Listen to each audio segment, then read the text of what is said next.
Okay, welcome everybody to the People's Debate.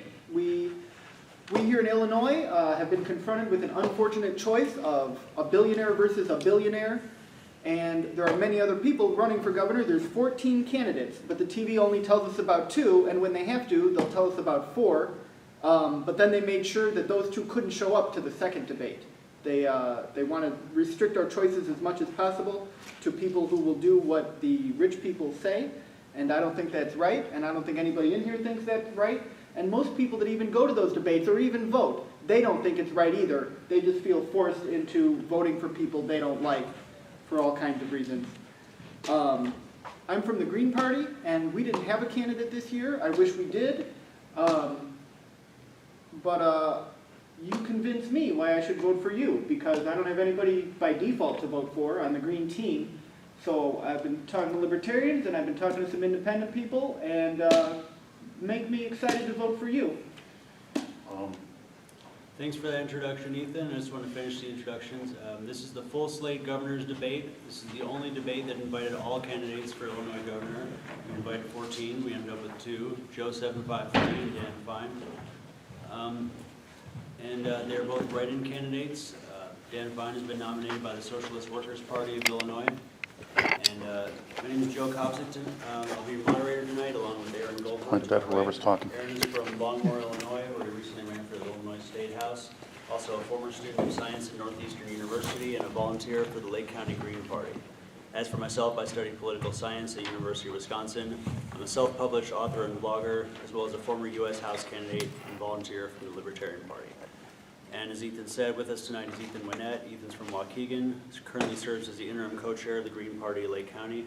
Since the Green Party has not nominated a candidate for governor of Illinois this year, we figure that the Greens are in a unique, neutral position to field candidates who will be seeking your vote. That's why Ethan will be doing some fact checking during the debate and interjecting to ask clarifying questions. It's very important to us, the organizers, the Illinois voters are fully apprised of what's going on in the governor's race. There are 4 candidates: Pritzker, Rauner, Cash Jackson, and Sam McCann. 4 candidates on the ballot.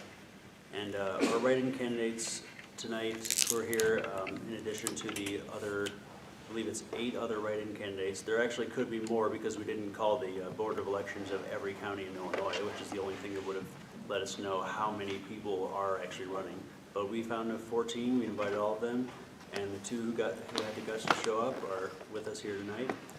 And we've given our audience note cards and pens for those who would like to submit questions, so please include your name and town of your residence if you'd like to submit a question. The other candidates we invited, but were not able to show up, include Thomas Kuna Jacob, Mary Ann Van Metcalf, who is running for several other positions at the same time, Dr. Greg Moore, Kevin D. Ryan, a lieutenant. Also have, slipping my mind tonight. Who else failed to show up here tonight? Bob Canfield of Palatine, and David Tholin of Evanston. And so the purpose of this event is education, so that people know who their choices are. We recommend the website thegreenpapers.com. It was really helpful for us for finding all the candidates we could. So I thank everyone for coming tonight. I'm going to introduce our candidates. JO753 is an independent write-in candidate who resides in Wakanda. He's lived in Illinois for 53 of his 58 years and has also lived in Chicago. Born in Chicago to a Polish father and an English mother, JO753 was raised in Chicago and the Los Angeles suburbs and attended Lane Tech High School. He's a self-employed machinist and engineer, and in his spare time he spends an inordinate amount of time working on his car. Also with us is Dan Fein, a Chicago resident and a former resident of California. He's a write-in candidate and holds a unique distinction among our candidates here tonight of being the only nominee of a party, the Socialist Worker Party of Illinois. Mr. Fein previously ran for President of the United States in 2016 and Mayor of Chicago and Governor of Illinois in 2014. Is that correct? I didn't run for President in 2016. Allison Kennedy, ex-coal miner, was our candidate for President. So that part is incorrect. The other part is good. Before we begin our debate, I'll explain the format. We have 7 rounds tonight. First, opening statements and questions about campaigns, followed by a round of debate. Videos from Michael Scruggs, Nancy Foster, David Tholin, and JO753. Then a lightning round with short responses focused on social issues, followed by another round of debate, and then a chance for our candidates to rebut and engage with each other. And then we'll invite members of our audience to ask some questions and conclude with closing statements. Our first round of candidate interviews will last a total of 15 minutes with 2 questions per candidate. We may have more since we had less candidates than we expected. Please limit your responses to 1 minute each, if you may. Would you like to read the first question? Yeah. So, JO753. Could you please introduce yourself, your candidacy, and your campaign? Also, which counties can people vote for you in? My name actually is JO753. People can vote for me in all counties. I'm registered in all of them. Also, all the election authorities of cities and the 2 separate. It's often not just the county. It's also a election authority, whatever, for whatever reason. So it's like 148 altogether, I believe. And if I can remember, how long did it actually take you to do all that? 2 weeks to 2 weeks. fill out all the envelopes and forms and everything and print them out, and about $150 in postage and paper and stamps and all that. Wow. Printer ink. That was the biggest expense, printer ink. And so, you want to say anything more about your campaign or candidacy right now? Well, I guess just the good news and the bad news. The bad news is that we're not going to win. Pritzker's probably got it locked up. But the good news is that we're probably not going to be wearing an orange jumpsuit in 5 years. So.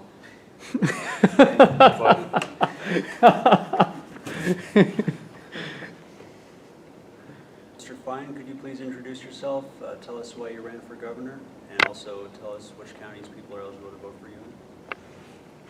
Well, my party, the Socialist Workers' Party, is running candidates in 11 different states and Washington, D.C. We're the working class alternative in the election. All the other candidates, all the other parties defend the capitalist system. We're a party of workers. I work at Walmart. I'm a janitor. And the interest, there's 2 Illinois. There's the Illinois of the employers, the rich, and there's the Illinois of the working people who produce all the wealth. And the employers have 2 parties looking out for them, 2 main parties. One's called the Democrats, one's called the Republicans. Working people have the Socialist Workers' Party, which puts forward a program to defend our interest against the attacks of the capitalists. One of the things that's needed as a transitional step is the creation of a labor party based on the trade unions, because what the trap that we fall into right now is that working people have no voice in politics, and our interests as workers are different than the capitalists. We have the Socialist Workers' Party now, but we need a bigger labor party based on the trade unions. In answer to the comment about we're not going to win, well, the truth of the matter is the more votes for the working class compared to the votes for the capitalist candidates is what really counts, not how the votes are distributed between the different Democratic and Republican Party candidates. That's why people should vote for the Socialist Workers' Party. Vote Eugene V. Debs, who ran for president from prison in 1916 and 1920, said it's better to vote for what you want and don't get it than vote for what you don't want and get it. And workers' people need their own political party with their own program because our interests are not the same as the employers and the capitalists. People can vote for me throughout the state of Illinois. So, Dan, what are the top 3 or 5 issues you'd like to draw attention to? Well, first of all, the massacre that took place in Pittsburgh at the Tree of Life Synagogue needs to be condemned by all working people. Anti-Semitism is poison that's been used by the capitalists to divide us, to divert our attention away from the real problems that we face, which is the capitalist system, onto the Jews who supposedly run the government, run the media, and all these other lies that are used to divert our attention from the real enemy. We oppose the assault, obviously, the massacre, and explain why Jew hatred is so dangerous to the working class, which is a weapon that the capitalists use when their rule is threatened by working class upsurges. The question of immigrant workers is crucial to working people in our unions. There's 11 million plus undocumented workers in this country. We fight for amnesty together with others. I was at a May Day demonstration last May, which was demanding amnesty for undocumented workers and put an end to the deportations. The capitalists like to have undocumented workers in this country so they can pay them less than minimum wage. No breaks, no holidays, no benefits. So it's super profits for the capitalists, and it's a way of dividing the working class. So we call for amnesty. We've won amnesty before. Under Reagan, 3 million undocumented got the papers. This is a demand we can win. How can the unions represent all the workers if we don't have the representation and participation on an equal level of our undocumented brothers and sisters? So that's a very important issue. Another issue I'd like to raise is the question of abortion, a woman's right to choose, which it gets harder and harder for working people to find access to as they close down clinic after clinic. In some states, there's only one clinic in the whole state. I think Kentucky's one of those states that there's only one clinic. And for women to be equal, to be able to participate in political and social life, they have to have controls over their bodies. And that's an issue that we've been part of for decades and decades. But that's also part of the fight to unite the working class and put us all in a stronger position to be able to stand up to the employers. JO753, first I'd like to ask, is this your first time running for office? Well, I guess you should count from the beginning of 2017 when I registered to run for president.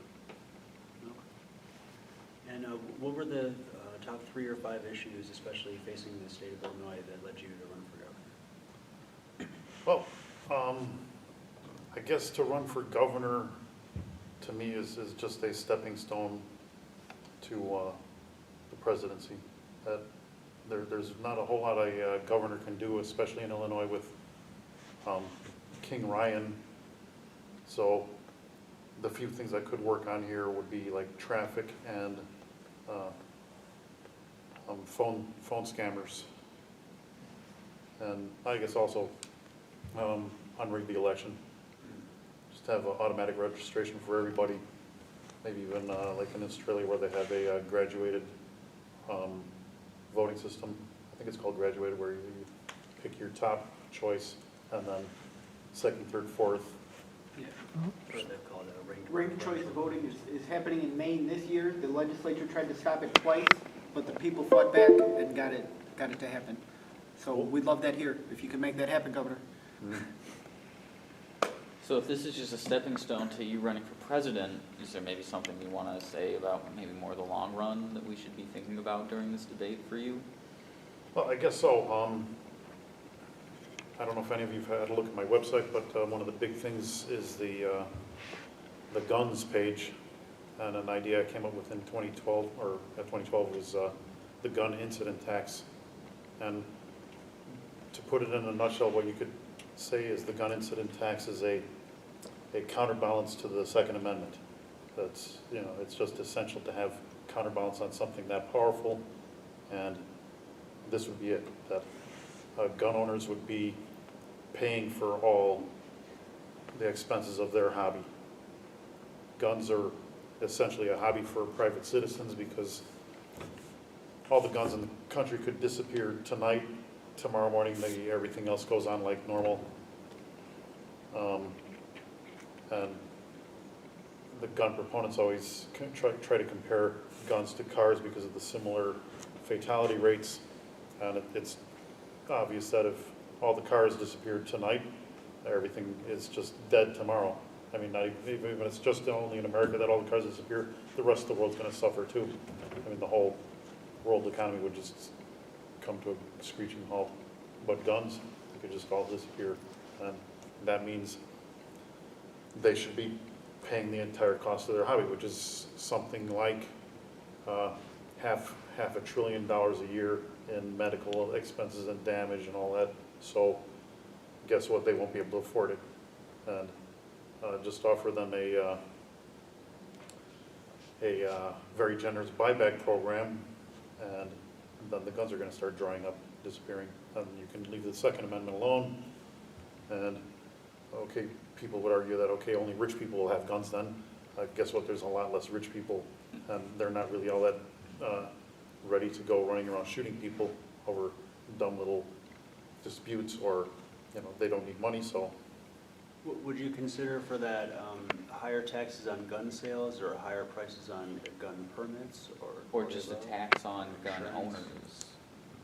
No, that would be just penny ante stuff that would have no relation to the actual problem.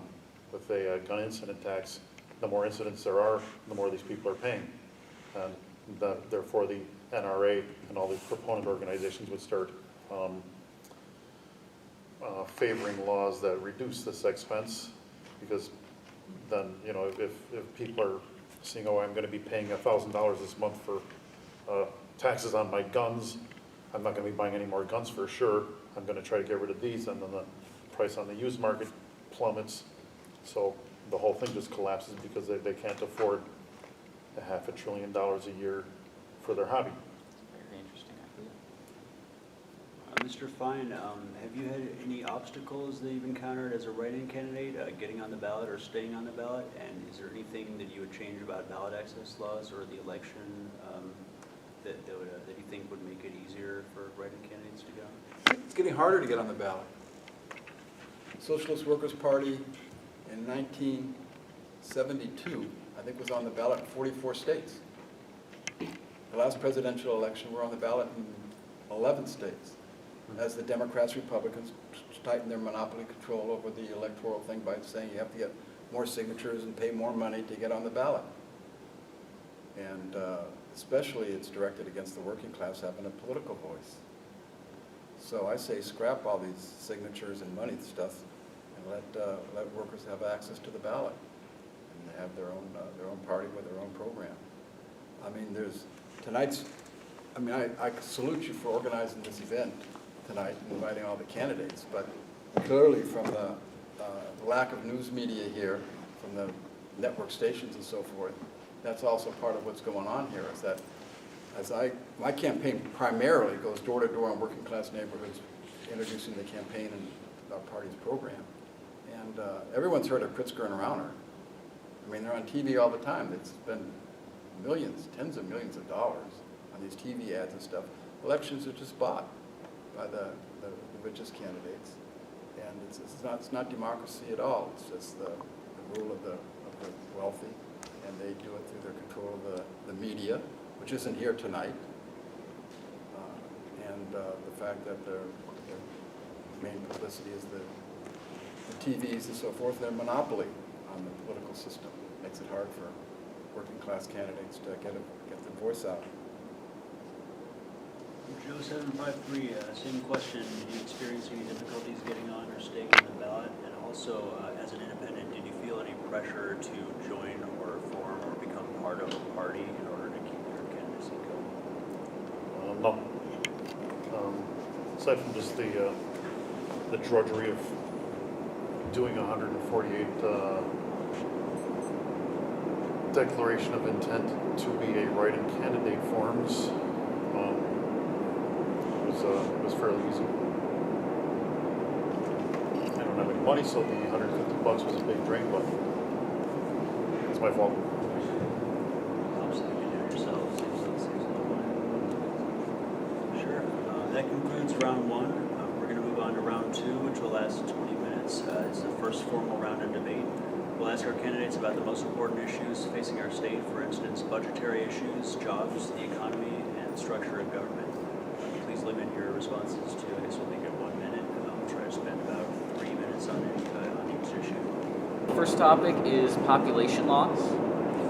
Illinois is currently the #2 state in the nation in terms of people leaving the state, second only to New York. This population loss of more than 100,000 people over the last 3 years alone has contributed to Illinois falling from the 5th most highly populated state to the 6th, meaning its representation in Congress may be affected following the 2020 census. Are you concerned about the rate at which people are moving out of the state? If so, what would you do to slow down or stop out-migration of residents from Illinois? first, but let's go with Joe. Yeah, I'm in favor of less people. Less crowding, less traffic, and less tension altogether. So, good riddance. Okay. Not Dan? something you hear very Well, it doesn't bother me that people are moving. I'll tell you one thing that would slow it down, raise the minimum wage, which is $8.75 in the state of Illinois. Hard to raise a family or even get by yourself on $8.75 an hour. The conditions that working people face are such that people move from one area to another because wages are higher, because there's jobs and so forth. And if people want to move, that's fine. It doesn't bother me that there'll be less representatives from Illinois, that it's just more representatives from another state. It's not like working people in Illinois have different interests than working people in New York, California, Texas, or anywhere else. So the distribution of the population isn't a concern of my campaign. But low wages is what's behind a lot of people moving. The states that have higher minimum wages, and easier to pay bills. Do you feel like an increased minimum wage would help kind of fill the gaps left by people leaving the state and that revenue leaving the state? Well, higher wages in Illinois or any place else, as far as that's concerned, will make it such that people would stay, as opposed to leaving for higher pay somewhere else. There's no doubt about that. The minimum wage is the federal minimum wage is $7.25. Hasn't changed in 9 or 10 years. And I work at Walmart. We've been part of the fight for $15 minimum wage. We haven't won that. It's still $8.75, pitiful wage. It's great for the employers. The bosses love it. Capitalists love the low wages. It's more money in their pocket. It's more profit. And they oppose the fight for a minimum wage because it cuts into their profits. Simple as that. JO753, do you support an increase in the minimum wage? Yeah, I think living wages is just a no-brainer. It should be like at least 15, maybe 20. My own usual trade is machinist or toolmaker. And the problem with pay is that it's almost like a tradition what you get paid related to a job.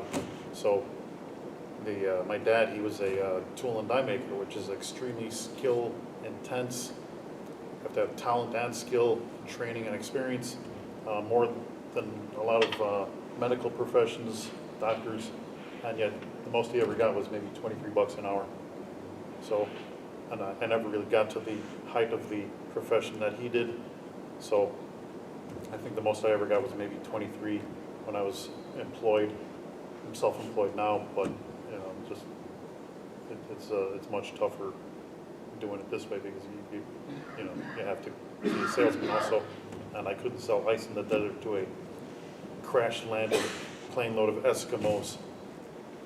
So don't make a lot of money. I got a suggestion for making up for the lack of media coverage. I noticed that the Rauner and Pritzker debate was like two raccoons fighting over a cookie. So if we could make something a little raucous here and get it on YouTube, maybe it will go viral. So I don't like the color of your tie compared to your jacket. So to hell with you then over there. I'll go get some mud and you guys can sling it at each other. Right. They say we're minor party candidates. That's not true. I could consider my campaign the major party campaign because it represents working people, which is the majority of people in Illinois. The minor party candidates are Democrats and Republicans. They represent a tiny little minority of those rulers, the capitalist billionaires. They're the minor parties. I'm the major party candidate. So this excuse about we're only going to cover the, quote, major party candidates, they got that backwards. They're covering the minor party candidates. Well, Dan, you have taken quite an assault on the, realistically, in terms of power, major parties. We can obviously debate about who is represented. I definitely agree with you. But one of the things that those major parties retort to both of you, actually, saying that, okay, well, we're fine with the state's population going down, is, well, what about the tax base? We have needs in the state. People, there's public services, there's lead in pipes, things need to be fixed, repaired. Government has to function. what would you do as governor to make sure that the state's population loss doesn't get to a point where we start not being able to provide for, say, public schools, running out of the tax base?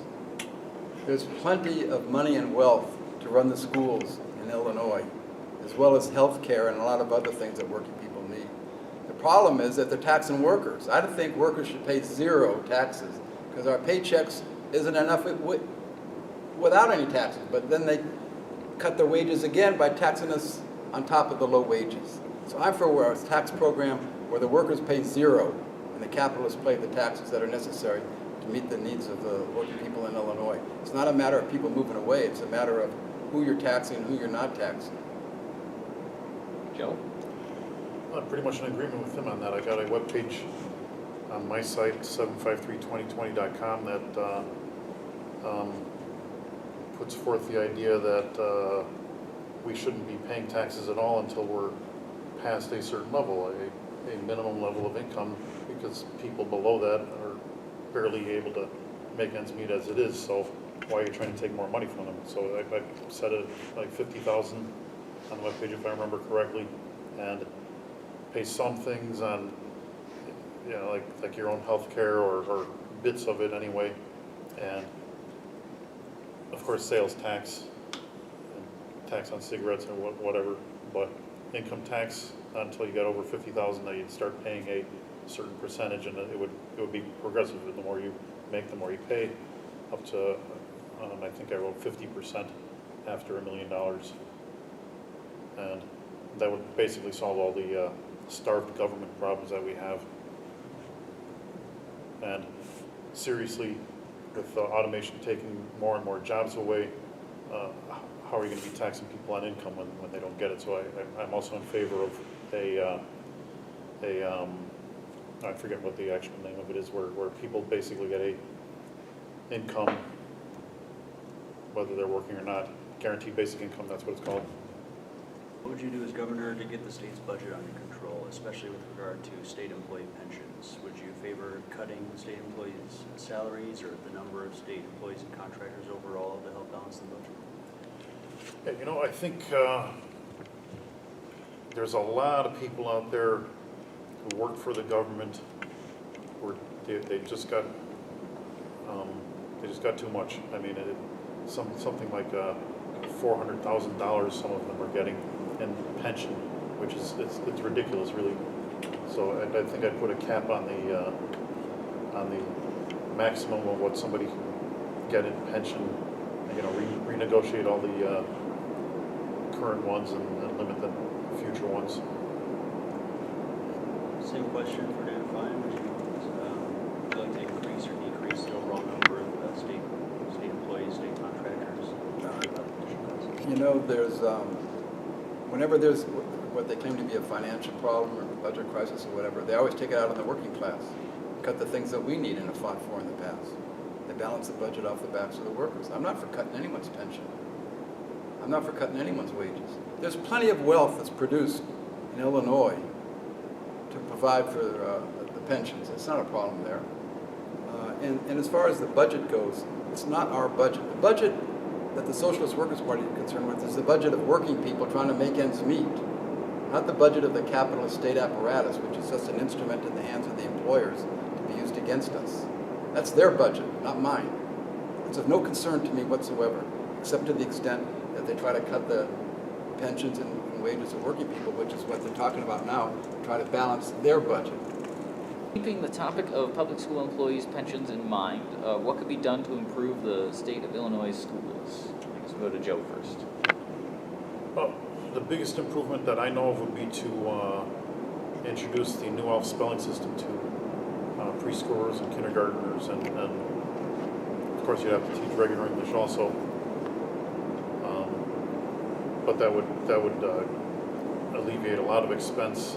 Probably 1/3 of the expense of educating in kindergarten through 8th grade is literacy, and it's because English is such a mess that it's so expensive. And it's not only the expense of teaching the kids who succeed in learning it, it's also the expense of supporting the kids who do not, which is extremely expensive, because throughout their life they're disadvantaged, end up on welfare and low-paying jobs, even if they can be super geniuses, but dyslexic, and then they're sweeping floors instead of designing devices like anti-gravity or whatever.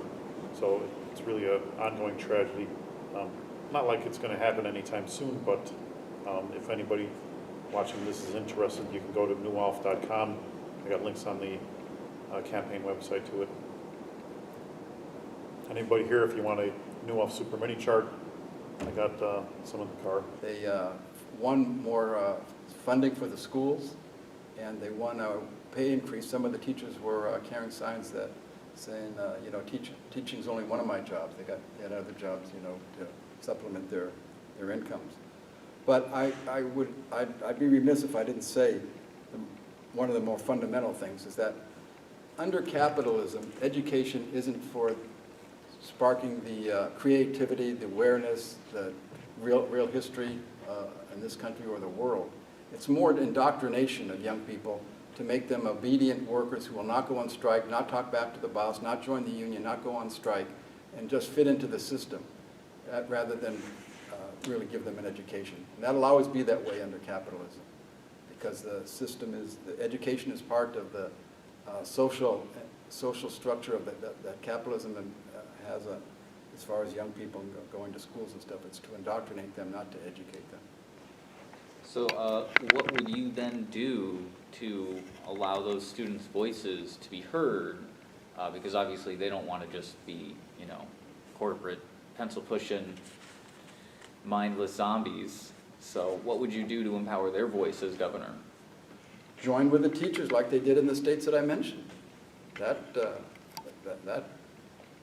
gives them a real education as to how the system works, what education's about, what the real relations are between employers and employees, and what the state governments are, and what their priorities are, and it was quite an education for the young people that joined the teachers in the last spring at these different states. So I would encourage them to join in the struggles that go on today. So Joe, what would you do to empower the voice of the child who's being held back from discovering this anti-gravity technology that you're saying exists by their dyslexia? Well, I don't know. I don't know if you actually said that anti-gravity technology exists, but I'm pretty sure it's possible, but I don't know how. I'm not that much of a super genius myself. That's why you need a crazy super genius or AI to figure it out. But we got a board and that could have got us viral on YouTube. Do you guys feel like directing students into tech schools or into the trades could be part of the solution to getting better jobs for this coming generation? yeah, I think so.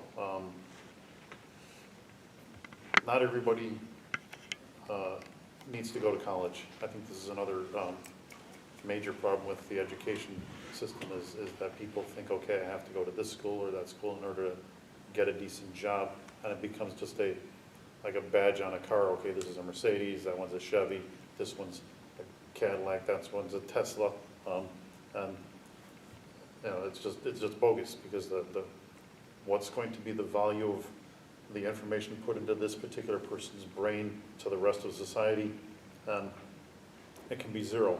You know, even if the guy ends up getting a very good pay for his whole career, what good does it do everybody? So, okay, we've supported a bunch of lazy-ass professors for their whole career and a giant school system with big fancy buildings, and you know, where does it get us?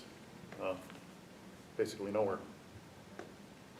So to empower the super genius kid, you know, it's got to be worth it to him, and he's got to be able to have a way of profiting from his abilities. This is another big problem we have in society is that inventors do not get a fair shake.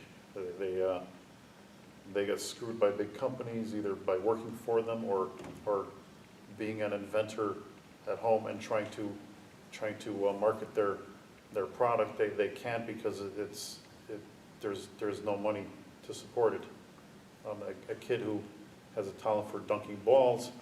He's got the NBA. He's going to be making millions and millions of dollars a year if he's anything like Michael Jordan. The kid who could possibly one day invent anti-gravity, he's on his own. You know, he's going to struggle and maybe have the resources to reach his full potential, but probably not.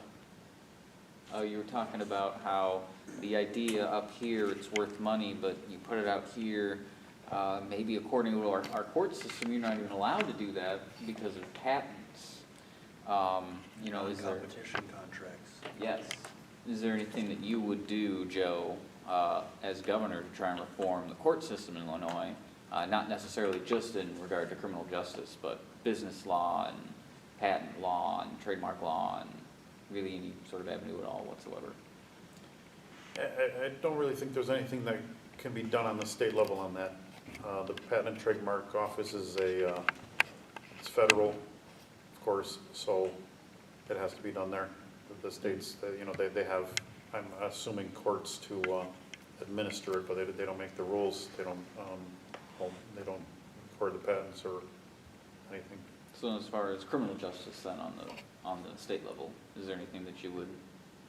Well, I really don't have a bunch of ideas on that. I know that it's an unfair system that if you're black and poor, you're a lot more likely to be convicted and end up in prison.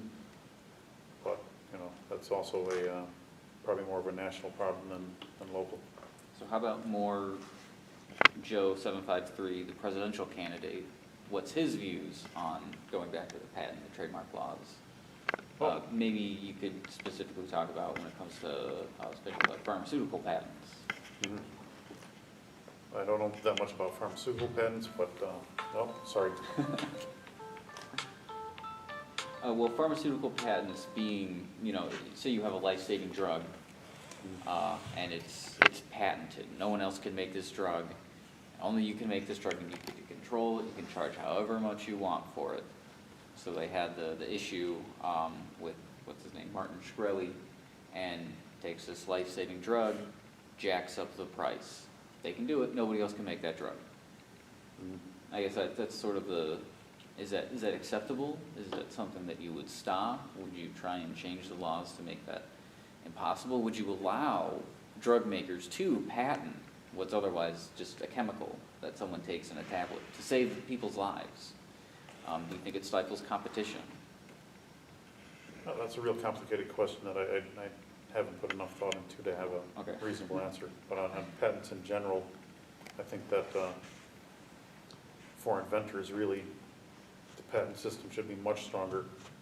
That I don't know if you know about copyright law, but somebody writes a song, they get to profit from it indefinitely. 50 years, I think even 100 years or whatever, before it becomes public domain. And for patents, it's 17 years, and really all it does is give you a right to go to court. And then because patents are traditionally this gobbledygook attempt to describe something in text, that's a device, it's basically worthless in court to have a jury because they're not going to understand this gobbledygook. So the more expensive lawyers can make them think whatever they want. I don't know if you know about the Hot Wheels cars. Well, in that case, the guy who invented it was already a successful inventor. Lemelson, I believe his name was. He invented the capstan drive-on tape players back in the 50s, so he was already a millionaire.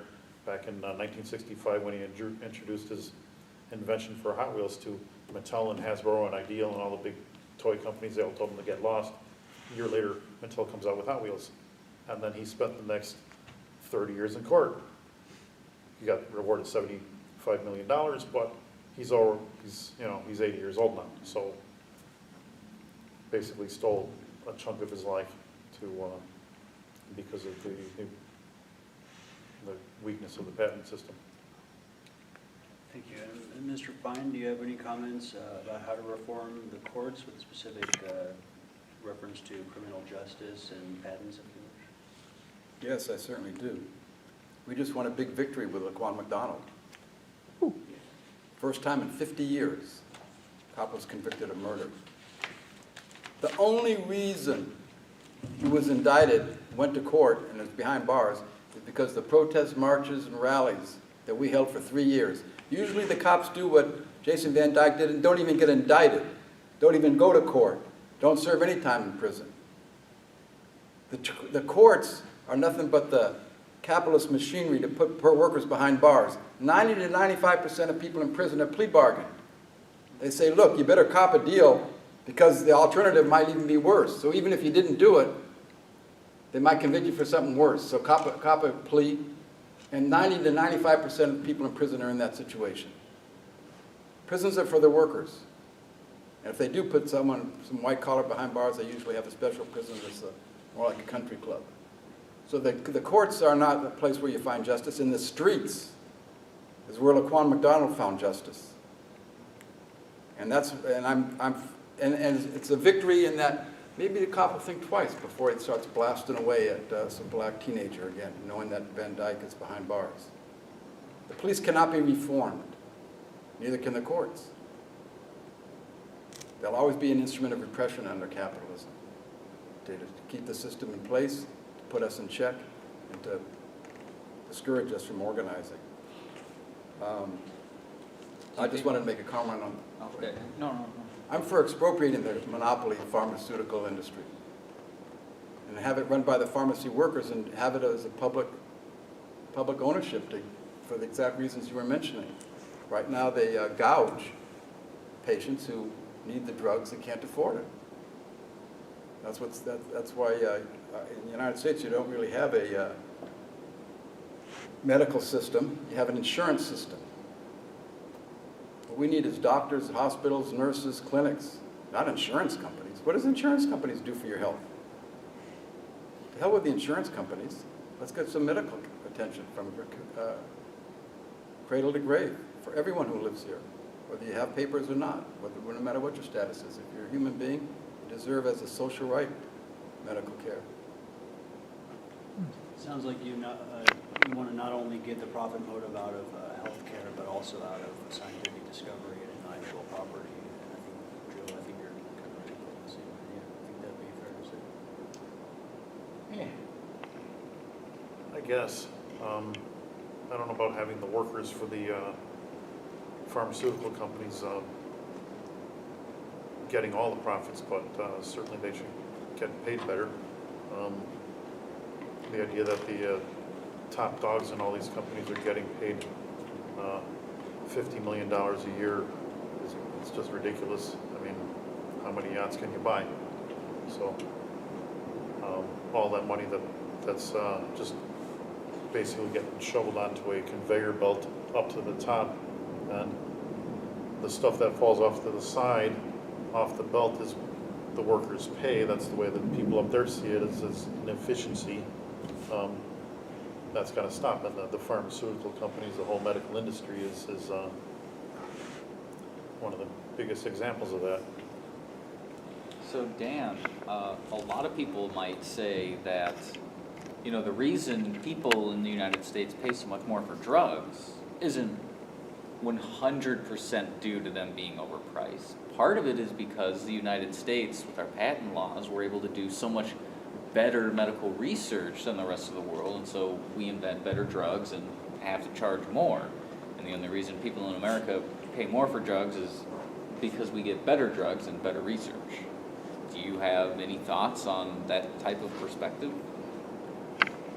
You know, better research and discoveries and so forth along the lines of health should be shared with the world, not with a person. I mean, I would hope the person motivated to do the research wasn't doing it to make a buck, but to solve problems that we face in the world.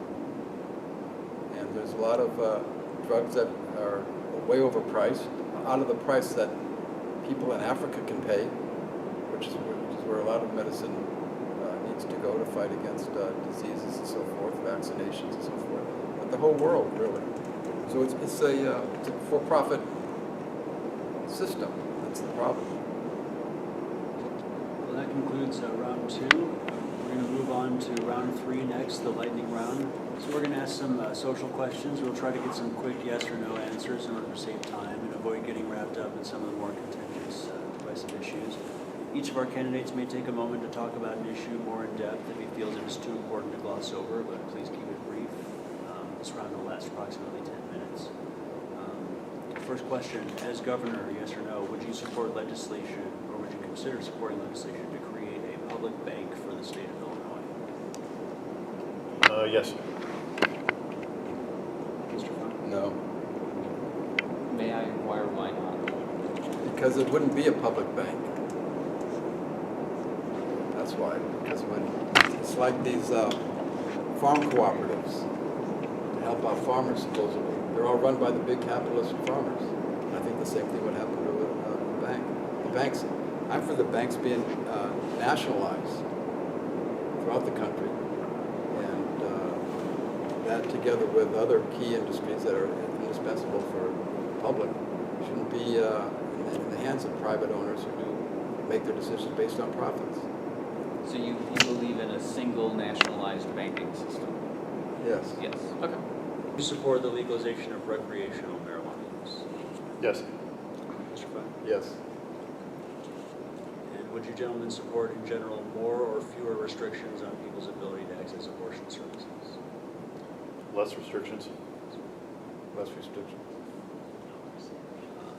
Regarding marriage, do either of you support imposing any new restrictions on the right of same-sex couples to get married or adopt? Less restrictions. No.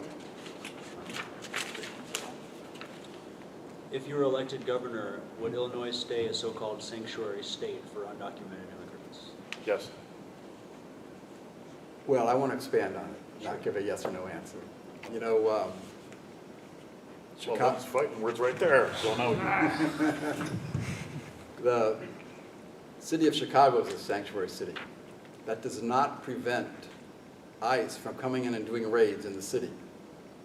We don't need more sanctuary cities that do nothing to stop the raids and deportations. We need amnesty, not sanctuary cities. Sanctuary cities don't do anything to stop the raids. The deportations continue with or without sanctuary cities. So it's a diversion to get the cities and the states and the counties to be, quote, sanctuary cities, rather than let's address our attention to amnesty for the undocumented workers in this country. That addresses the issue, not some sanctuary city thing that doesn't do anything to stop the ability of ICE to carry out raids and deportations and round up people in the neighborhoods. So I guess this could be open to both of you to respond. Is there anything that you think that you could do as governor beyond just the sanctuary state policy to prevent the deportation of undocumented immigrants? Would you, for example, use Illinois National Guard or police to prevent federal troops from enforcing that law? Or would you try and get undocumented immigrants potentially some sort of state-issued ID that could challenge the federal government's ability to deport them? his idea, no. Your idea, yes. Well, I would use my influence as governor to fight for a national policy of amnesty. We've won that before. We can win it again. That's what the demand has to be for those who are interested in immigrant rights and the unions and stuff like that. Is amnesty that cuts across all the, that takes care of the question. It puts the undocumented on an equal plane with those of us who are born here and makes the unity of the working class that much more possible. Well, could I ask Yeah, one question? absolutely. Would you require any sort of residency period? No, anyone who's in the U.S. should have equal rights. What I'm interested in unifying the working class and overcoming the divisions that the capitalists impose on us and trying to get us to see co-workers as our enemy because they come from a different country, haven't lived here so long, have a different religion, have a different language or whatever. These are all things that divide us and keep us weak. So anyone who's here, welcome. We'll organize you into the unions. We'll organize you into the struggle and put an end to the ability of the government to come and pick you up and deport you. Joe, do you support the border wall? No. Dan, No. do you support the border wall? Do either of you, not exactly in Illinois, actually. Sorry, go ahead. Joe, do you support open borders? No. Dan, do you support open borders? No. And And do either of you support the Patriot Act? You know, I'm not even sure what that is. That was the act passed by Congress after 9/11 that authorized the Bush administration to do Wiretaps, Yeah, domestic wiretapping. surveillance. with no warrants. Well, I'm kind of in support of that because, like it or not, we're in a very dangerous world. The amount of power available to an individual keeps increasing.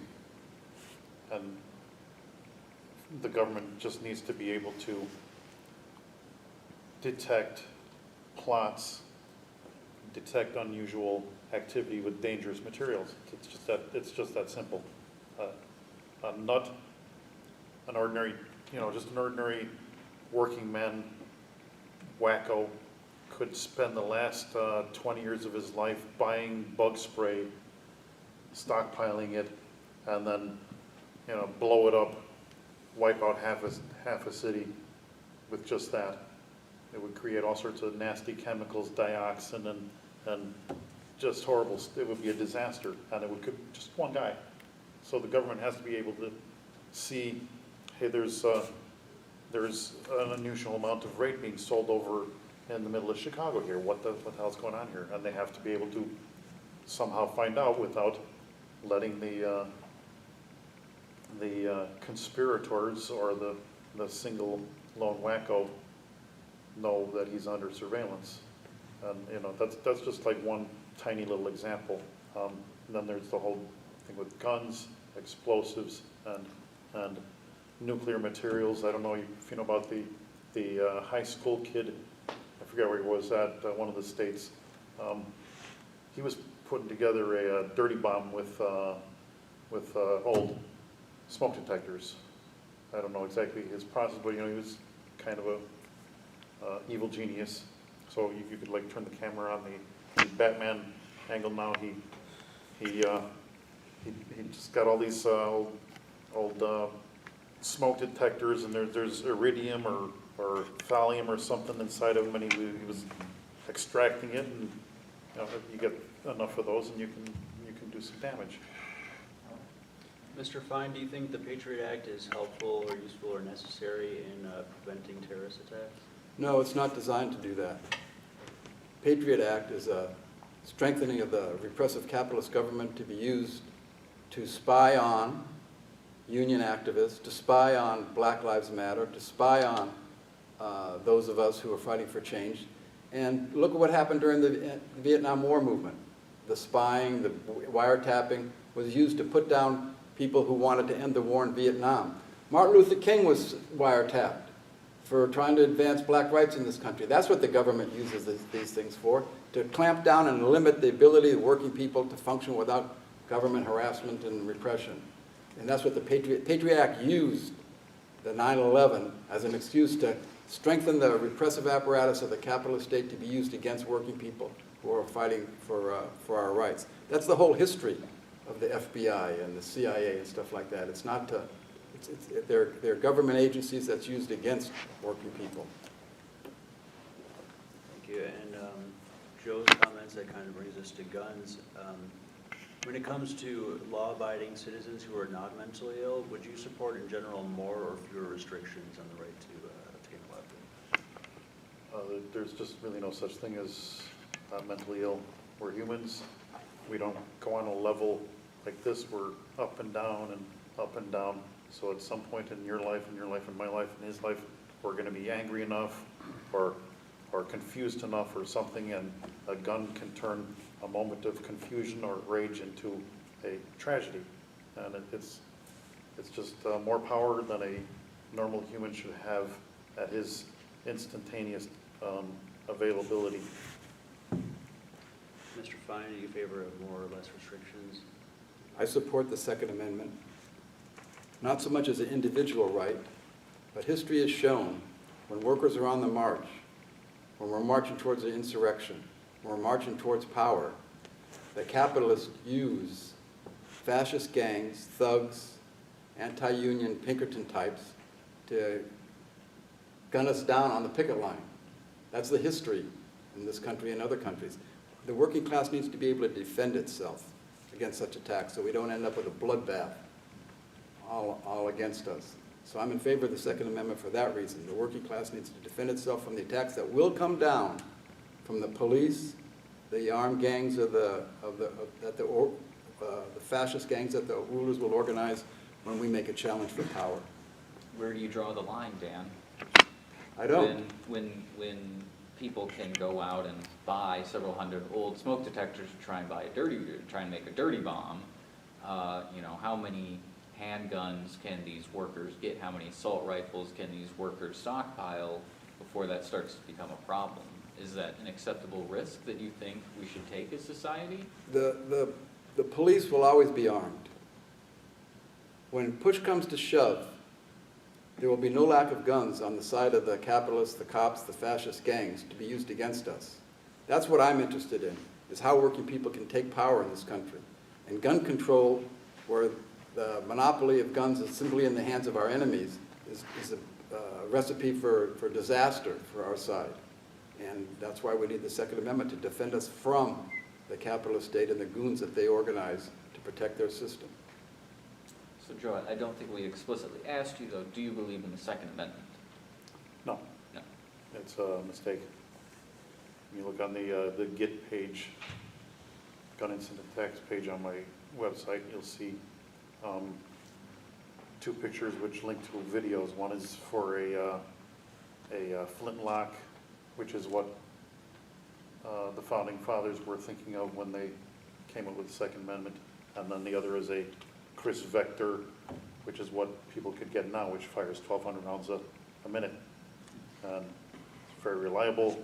It, you know, the fact that we haven't had some incident where hundreds or thousands of people got killed by one guy is kind of interesting, because these weapons are out there, and it's just by chance that nobody's scored that big. The guy in Las Vegas, how many did he kill? 56? 50-something, wounded 500 something, Yeah. And how many rounds did he fire? Probably. thousands in a minute. So he's a failure. Yeah. Bad aim. Would you take any steps to reinstate the death penalty if elected? You know, I kind of agree with Rauner on that there's instances where somebody's committed just such a heinous crime, is just a worthless individual. There's no chance of redemption here, and there's no doubt at all that he's the perpetrator. I think death penalty is appropriate in that case, because, you know, it's not like we have a shortage of humans on the planet, so why do we need to be supporting somebody like that for another 50 years, 70 years, or whatever? And what would your standards would be with regard to evidence? Would you require eyewitness testimony, DNA? Like, what would be good enough? Well, I think it would have to be the absolute forensic files maximum proof that, you know, unless Satan came down disguised as this guy and committed the crime to frame him, you know, there gets to be a point where there's just no certainty. Maybe even the guy himself is not denying it. Like the guy at the mosque, you know, he's telling police, "Well, I'm here to kill Jews," and he's just admitted it. There's no, you know, there's no contest here. So the death penalty is appropriate. It's a confession. In the case of mental illness, though? That's a tough one. I don't know. No. And what's the difference? I don't know, I spoke Clinton. Anyway. Mr. Fein, are there any circumstances in which you would support reinstating the death penalty? No. And Joe, would you dispatch the Illinois National Guard to the south and or west sides of Chicago in order to get urban gang violence under control? No, that's, what are you going to do, have them go door to door and beat people up, or what? I mean, if there's Kind of curfew? Mandatory searches, like stop and frisk. Well, I think that just reducing the number of guns in the area would be a big step towards cleaning those areas up. So the idea that the National Guard would have to have something to do with that is, doesn't make a whole bunch of sense. I mean, if you have the gun incentive tax with a very generous buyback program, all these drug dealers, baby mamas who are drug addicts themselves, they're going to say, well, he's got his Glock in the drawer there. I can go get me enough money to get it fixed. I look it up online. Okay, that's $500 right there. I'm going to get me a fix that'll last me a week, and his gun is gone because it's now valuable, and so that would be a much better solution than trying to stormtrooper troops in there to battle the gangs. No troop surges like Afghanistan. No. Mr. Fein, do you see any place for the Illinois National Guard in Chicago? No. You got to ask yourself why someone joins a gang. What are their alternatives? It's interesting. During the civil rights movement for black rights in this country here, black-on-black crime went way down because there was a cause, there was a purpose, there was a need to unify, to struggle against the racist forces in this country. So they had a purpose in life, which wasn't to be a gangbanger and commit violent acts against your brothers and sisters and neighbors and so forth. So there really isn't any short-range solution to the gang violence which plagues Chicago, other than a revitalized labor movement that would give people a reason not to join the gang and to dedicate their lives to being part of a movement to make change in this country. And the National Guard is no solution to that. They just would result in more guilty until proven innocent. I mean, that's what they did in the chief of police was going to say, okay, if there's people on the corner, talking, drinking beer, whatever, on a Sunday evening or whatever, on a hot summer night, they were going to say that's illegal, you have to break it up, and you can see how it goes into violating our rights under the idea that we're going to put an end to this violence and stuff like that, but ends up violating our civil liberties and civil rights. As far as the governor's race goes this cycle, potentially the most contentious issue that there's been has actually been a foreign policy issue. And that was when, at least as far as the left goes, I don't know, Rauner, probably no one really cared. But when Daniel Biss decided to kick Carlos Ramirez Rosa off his campaign for his support of the BDS movement, it was a big deal to a lot of people on the left. Do you two know of the BDS movement? No. Nope. Yeah, I'm very familiar with it. It's anti-Semitic. I call for recognition of the Arab governments of the State of Israel, that what happened in Pittsburgh shows there needs to be a place of refuge for the victims of Jew hatred, and at the same time there needs to be a contiguous Palestinian state where Palestinians can have a livelihood, where they can have economic growth. So there's needs for the Arab governments, including Hamas, which calls for killing Jews wherever you find them, and recognize the State of Israel, and there needs to be Israel's recognition of it and in favor of a Palestinian state, probably on the pre-1967 borders, including East Jerusalem. This would set the stage for the ability of working people throughout the Middle East, regardless whether you're Jewish, Christian, Muslim, or any other religion, to unite and fight against their exploitation. So, for Joe, basically BDS is a movement to boycott, divest, and sanction the nation of Israel over their treatment of Palestinians. Mm-hmm. So I guess we'd start, would you support a movement like that? I really can't answer. I just don't know enough about it. I mean, just the basic idea sounds like it could possibly work, but But you don't necessarily support it, don't?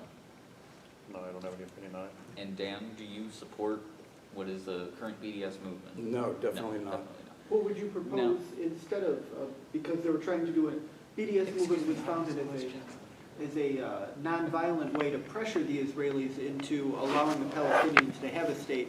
what other way would you propose for the Palestinians to gain a state? Well, they The have to workers, they need to recognize such as they are. Israel's right to exist. Okay. The Jewish problem is a world problem that'll get worse as capitalism goes in crisis, and they need scapegoats. So the necessity of Hamas, which doesn't recognize Israel, neither does most of the other Arab states, to recognize the state of Israel's right to exist. That would go a long ways towards solving the oppression of the Palestinians who lost their lands decades and decades ago. So there's got to be recognition on both sides. Israel supporting a Palestinian state, a contiguous one, which can thrive and have an economy of its own, but the Arab governments need to recognize Israel. And that way put an end to this endless bloodshed that takes place, that's happened for decades, which doesn't allow any class consciousness to grow. It doesn't allow any unity of the working classes to grow. It's a dividing line, and it blocks the progress of both the Palestinians and the Israeli workers.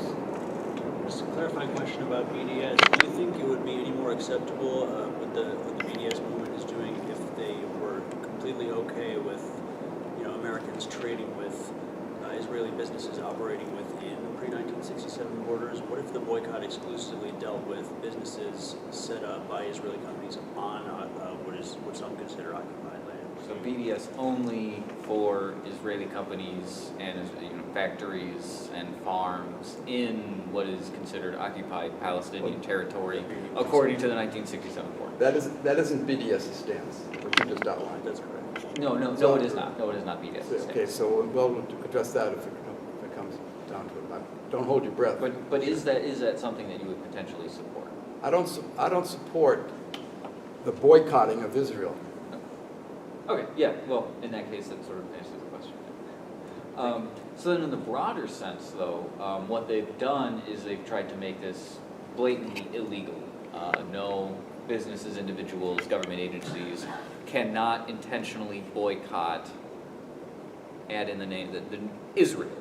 Of course, if they go down that track and they make it illegal to boycott Israel, who's to say it's not illegal to boycott Saudi Arabia or the UK or Brazil, insert whatever country? Do you think that it's okay to prevent people from boycotting whatever nation they might feel is committing war crimes? No. But why don't we boycott the United States? They're the biggest war criminals in the world and have been for a long time. Why don't we boycott the United States? Do you not support boycotting the big banks, the big oil companies, the big pharmaceutical companies? There's no boycott United States movement. BDS isn't boycotting the United States, they're boycotting Israel. And Joe, do you think that people should have the right to boycott whoever they want for whatever reasons they feel fit? Sure. All right. That's all that. Thank you for responses. That concludes round 3. We didn't get to health or environment, so if you'd like to include that in your response, that'd be very helpful to pad out the set of issues we hope. I think on the environment, should be our biggest concern. It's going to take probably the unity of the entire world to get us out of the trouble we're headed for, and it's not likely that it's going to happen. So we got some bad days coming up. And Dan, on the environment? Well, we live in a system of maximizing profits. So the environment is of no concern to those who own the economy. They're interested in maximizing their profits. So that's why I say that the solution to the environment is working people taking power and as part of the world socialist revolution and build a society that the economy is not driven by profits, but what's good for working people, which includes a clean environment, to say the least. And I think we could lightning round healthcare. Joe, do you believe everyone should have the right to all healthcare that they need to stay alive and healthy? I think anybody should be able to walk into a hospital anytime they want and get fixed up, and it would be covered by a universal healthcare system.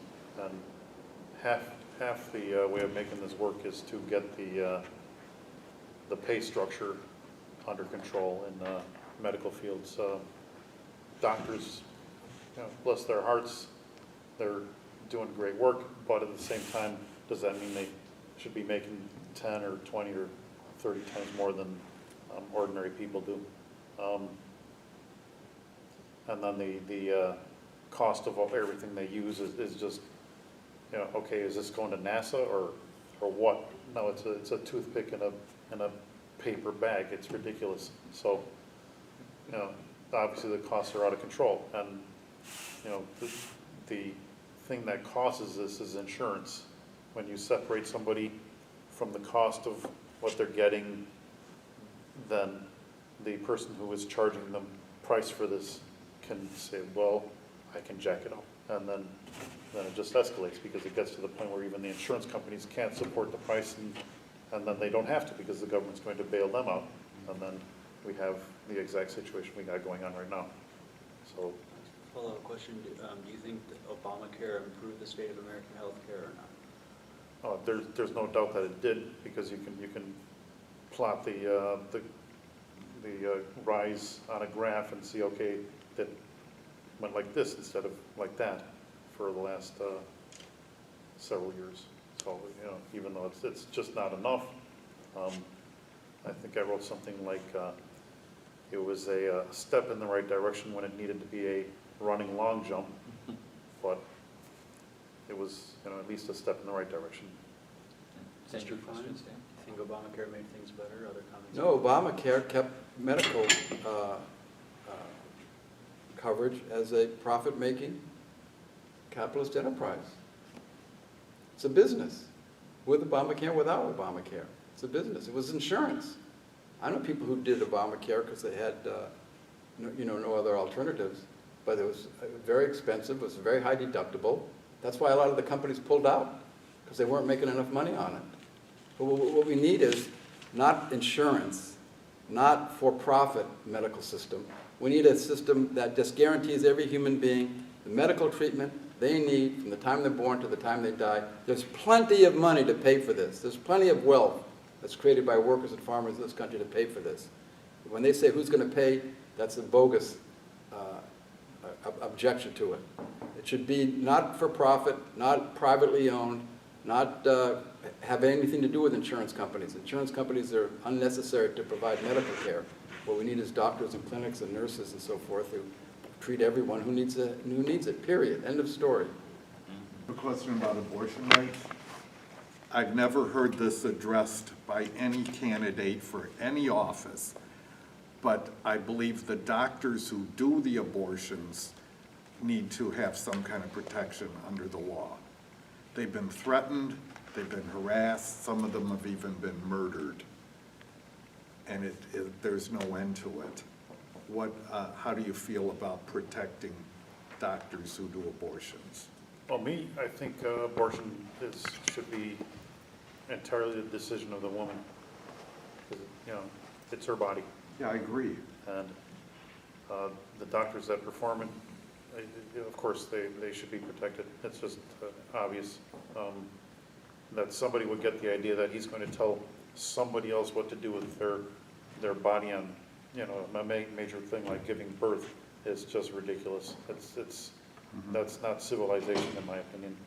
That's the height of tyranny.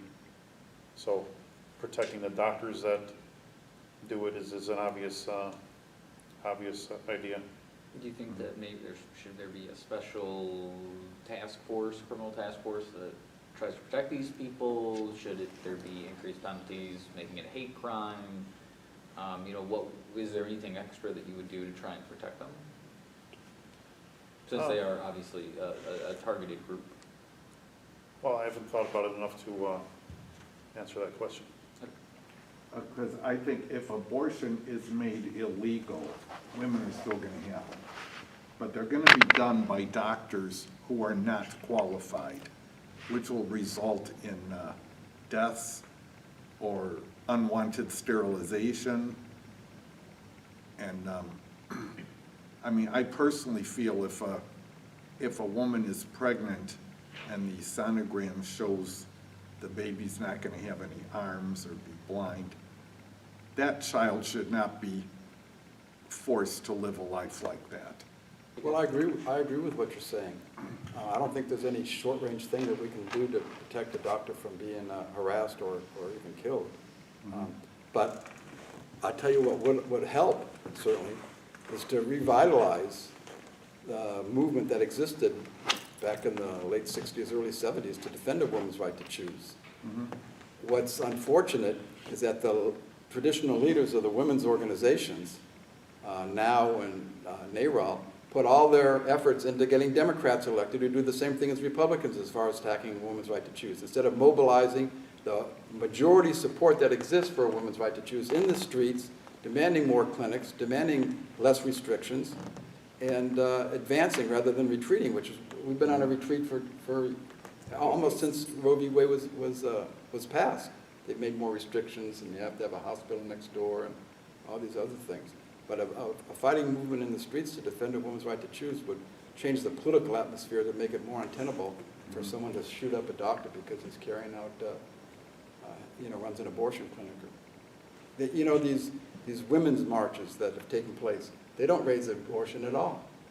It's just part of the anti-Trump hysteria and get a Democrat elected, when we should be marching in the streets to have abortion more accessible.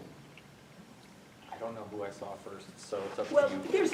there's no need for more legislation. Murder is against the law. Harassment is against the law. We need to enforce the laws that are, and to do that, we need to have a movement in the streets, because this government has been trying to overturn Roe v. Wade, Democrats and Republicans together, since the day it was passed. Because equal rights for women is not profitable. It's cheaper for the bosses if they can pit us against each other and pay women less for the same work that men have. We need a movement in the streets like the movement that helped to legalize abortion, a movement that I was part of. That's what we need. And it's not specific to the question of abortion rights. We've mentioned several: workers' rights in general, police brutality. We can't have confidence that this government or that passing some new regulation will protect our rights. We have to mobilize to defend ourselves, to unite our class, and to fight. That's what we need to do, because otherwise it's Band-Aids on cancer. This is not a system that's set up for anything but profit. And to think that you can call a chicken a duck doesn't make it a duck. Thanks for your comment. Would you like to rephrase that as a question? Would you like to maybe ask if it's... Yeah, I have a different question. I'd like the speakers to comment on what they think about the Cuban Revolution. Dan, Joe? I'd love to speak on that, because Cuba is the one place where workers did take political power, where the workers not only got rid of a dictator, Batista, which was supported by the United States, but the workers took over the factories, and the peasants took over the land from the landowners. And that infuriated the United States, because the United States owned a good deal of the Cuban economy. They owned the railroads, the utilities, and some of the refineries. And that was used to suck the wealth out of Cuba and ending up in banks in the United States. Fidel Castro, Che Guevara, and the Cuban workers and peasants put an end to all that. They took Cuba for Cuba, especially the workers. Some people lost. Those who were part of the casinos and part of the capitalist class of Cuba ran away to Miami and thought they could overturn the revolution with their Bay of Pigs invasion organized by the United States. The idea was that people would rise up against Fidel Castro and the revolutionary government. The people rose up all right to kick out the invaders, who were organized by the CIA. And Cuba is an example for what we must do in this country.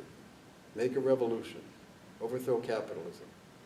That's its importance to us, is that ordinary working people can do the job. So Cuba is the one place. I've been to Cuba 4 times. I went last May Day and for a 50th anniversary of Che's, his body being returned. Well, he was dead for 50 years from Bolivia back to Cuba. So I've been to Cuba and worked on the farms and visited the Museum of the Revolution, and it's a real inspiration for what working people can accomplish, and it's directly tied to what's going on in the United States, and that it's the answer. It's the way out. It's the way forward. So what do you think of the Cuban Revolution, Joe?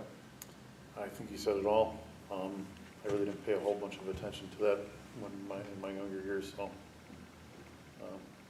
I defer to his experience. All right. Would you, if you became president, would you want to continue an embargo against Cuba, or do you like that Obama lifted the embargo? Why not the embargo? I think Obama did a good thing. I think we have one more question. Well, he didn't lift the embargo. The embargo's still on. That's why there were demonstrations today in Chicago and around the country, because the UN's voting tomorrow on a resolution condemning the United States embargo, which is still in place. Normalization has not been reached by a long shot, maybe about 5% of it, because they have embassies now instead of interest sections. The embargo still exists. The travel restrictions still exist. The United States occupation of Guantanamo Bay still exists. It's not normalized. They've lifted the embargo, but that doesn't mean that actual relations have been established. They haven't lifted the embargo. Okay. What was the achievement by the Obama administration? Yeah. The What was only the thing that was specific done you towards tell me? normalization that Obama did was, they didn't have diplomatic relations They put an embassy? before that. What was that, December 2014? Now they have embassies in each other's countries. There's more dialogue. That's good. Cuba, the United States finally recognized Cuba as diplomatically, you can give them an embassy and vice versa. Although the embassy, the United States expelled 60% of the the personnel of the Cuban embassy in Washington, D.C. a couple of weeks ago because of the so-called sonic attack that they blamed the Cuban government on. I don't know if you know about that. Yeah. But Joe, they did take a step in the right direction. Yeah. Would you at least agree to that, Dan? I think 95% of the normalization is still in front of us, and that's what we got to work on. But baby steps. Baby steps the right way. I support the Yes. the diplomatic recognition. And our question. Oh yeah, if you're not going to win the election, why should workers vote for you as opposed to voting for the lesser evil, which is often promoted as why you should vote for the Democratic Party? Well, that's the big problem we got, lesser evilism. You're not going to win, so let's choose between the ones that really do have a chance of winning and choose the one that's the lesser evil. That's a lot of people go by that. A lot of people that voted for Trump go by that, voted for Clinton thought that way. That's a dead end. That just perpetuates political support to the class enemy and the political parties that oppress us. It's much better to vote for the working class candidate, whether they win or lose, to build up our side in this struggle. But to sell out, which is what it is, because you vote for the people who are going to stab you in the back and oppress you the following day, is a dead end. Instead of trying to look under a microscope to see which one is slightly less, let's just vote for who's on our side, who's putting forward a program for working people, who defends the working class in its struggles against exploitation. So that's why people should vote for the Socialist Workers' Party, even though we're not going to win the election. It's a vote to strengthen our side in the struggle, and that's what's important. Joe, do you have enough evil in you to tell Illinois voters that you are that lesser evil that you call it? Yeah, well, I try to build some rage, which can be mistaken for evil, and sometimes it's convincing, but I didn't go to evil university like Dr. Evil or anybody, so usually people can see right through it. To answer your question, if we get 1% of the vote, any one of us, it's going to make them think again about spending probably upwards of $300 million in this election for governor.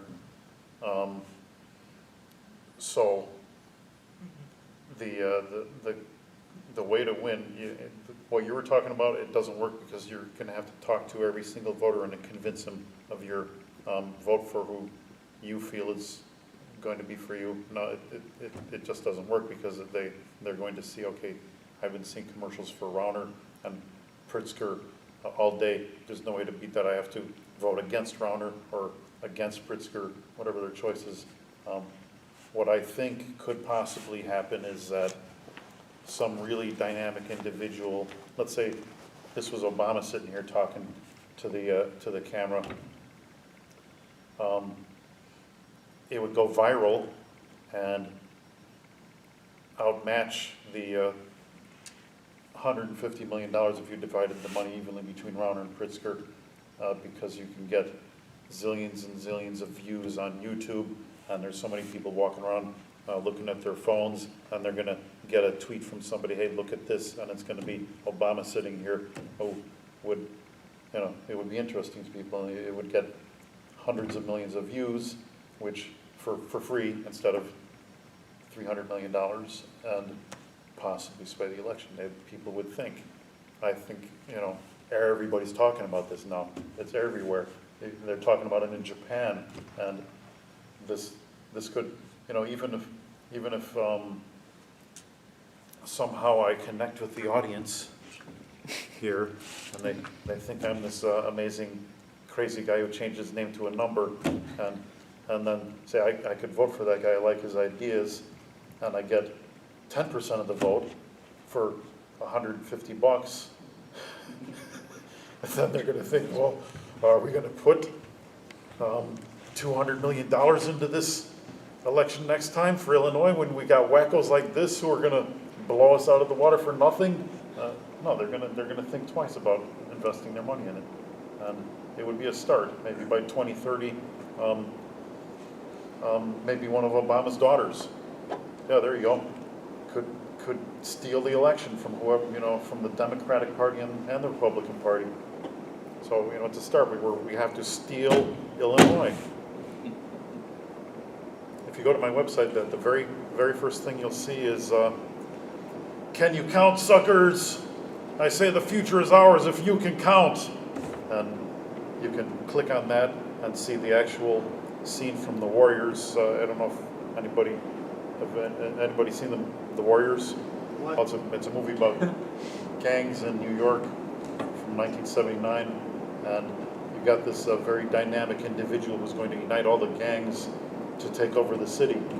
He gets shot, and when you watch it, you can see maybe Obama saw that, and that's how he kind of based his public persona on this guy. And it's about stealing the place back, stealing it back from the rich people. We got the numbers, and all it takes is people to realize that their vote cannot be bought. Is that what Trump was trying to pretend to be doing? He was like, you're going to keep your Medicare, you're going to keep your health care, we're going to stay out of the wars, and he lied about every single thing he said.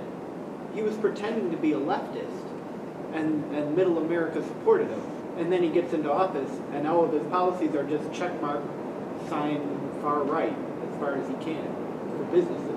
Well, Are you trying to say that somebody should go on TV with some weird name and number and say, I'm going to grab them right by the collar? And are you proposing guillotines or something? What's your attention-getting, go-viral thing going to be? Do you prefer guillotines or bayonets for your executions?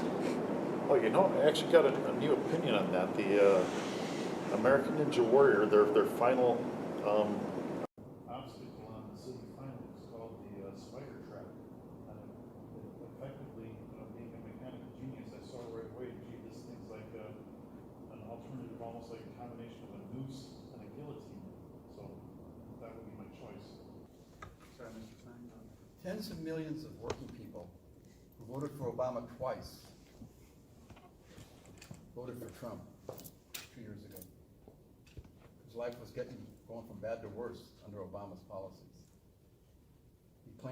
Trump claimed to drain the swamp. That was appealing to working people. So Trump's election was just another typical thing where people want to change. They want to change from what Obama was doing to them. Not that they're going to get any change. Trump does the same thing that Obama does. Obama was the number one deporter of immigrants in the whole history of the United States. Under Obama, there was not a day without U.S. imperialist troops fighting in the Middle East for U.S. big business interests.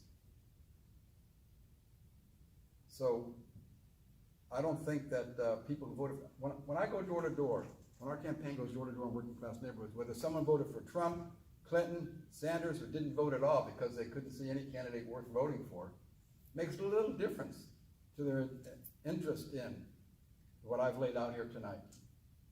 It's not true that Trump represents some rising racism in the United States. Racism has never been less than it is right now among working people in the United States. Anti-immigrant sentiment has never been less than it is right now. We work with immigrants. The kids go to school together. They're our neighbors.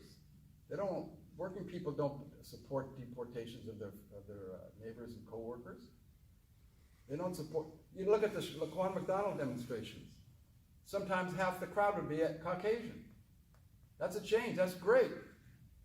The people are less prejudiced now than they have been in the past, and more open to the necessity for working class solidarity. So that's a strength on our part. Of course, that didn't happen just out of the blue. That we're standing on the shoulders of the civil rights movement, which smashed Jim Crow in this country, put an end to legal segregation. Not that we don't have a long ways to go, but it's not like it was before the civil rights movement, which did accomplish some big victories that we can stand on the shoulders of.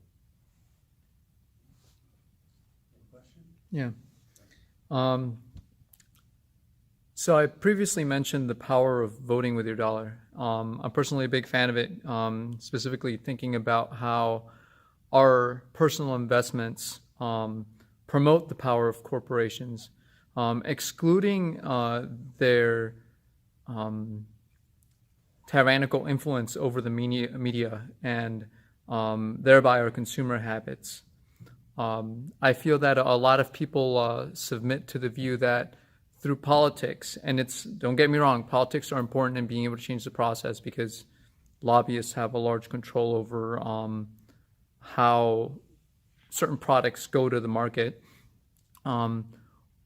How do American consumers need to start changing their habits for the purpose of, one, minimizing their impact on the environment through the consumption of materials that thereby degrade it.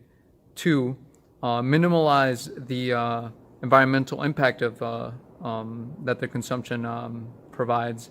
And three, minimize the imperialistic nature that is promoted through consumerism. I understand that a lot of these factors are corporately influenced, but our personal influence as individual consumers and thereby promoters of these corporations cannot be denied. So what do you suggest that we as everyday citizens do in order to respond to this crisis? Well, I think that the individuals just don't have enough power, and even as a cohesive group, it would be difficult to get them to often work against their own interests in terms of how much they spend on products. A lot of people will buy something because it's environmentally friendly or produced without insecticides or something like that, and that's great, but getting enough people to say, okay, my top criterion is price is can be virtually impossible. I think what has to be done to help the environment is for technology to advance as fast as possible in terms of getting away from petroleum and other processes that are just way too dirty. I think the Tesla is a great example of this, because not only are they zero pollution, but they wipe out gas-powered fart machines on performance at every level. They make them, even the fastest new cars, look like snails. So I think we're on the verge of being able to get away from a petroleum-based economy. Solar power and electric cars and more efficient electrical devices. I mean, LED lights, it's a big step right there. So I think it's going to happen, and we won't have to try to appeal to people's environmental care to do it. Well, you know, the corporations and the media tries to get us to try to create needs in us that we don't really need at all. You especially see that in cosmetics for women, where billions of dollars are spent on totally unnecessary, unneeded, I don't know, lipstick and all that kind of stuff. But Michael Jordan, they get the teenagers to think that getting a $150 pair of Michael Jordan sneakers is the end of the world. And they'll do anything for it. So a lot of these, so there's a lot of consumption that goes on that's just created by the companies and the media and stuff, as that the teenagers are often susceptible to, but adults as well. Look at all the shops that do the what do they call it, the fingernails? Manicures. Yeah, that's like a whole business. What does that got to do with the need of human beings? But the individual resistance, I don't think cuts it. I'll repeat what I said before. We live in a for-profit system, capitalism. And as long as we can create needs in people to sell them things that they don't really need, it'll always be that way. So that's, I repeat, why we need a revolutionary workers movement to put an end to the profit first drive of capitalism.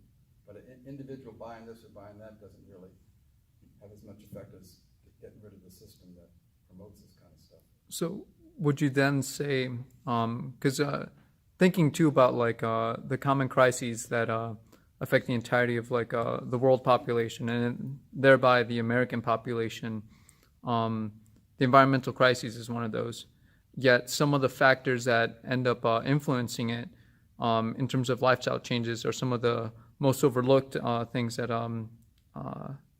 that people are unwilling to take part of. So, for example, like some of those include having fewer children. That's like one of the in terms of the category of things that one can do in order to be able to benefit the entirety of the human race through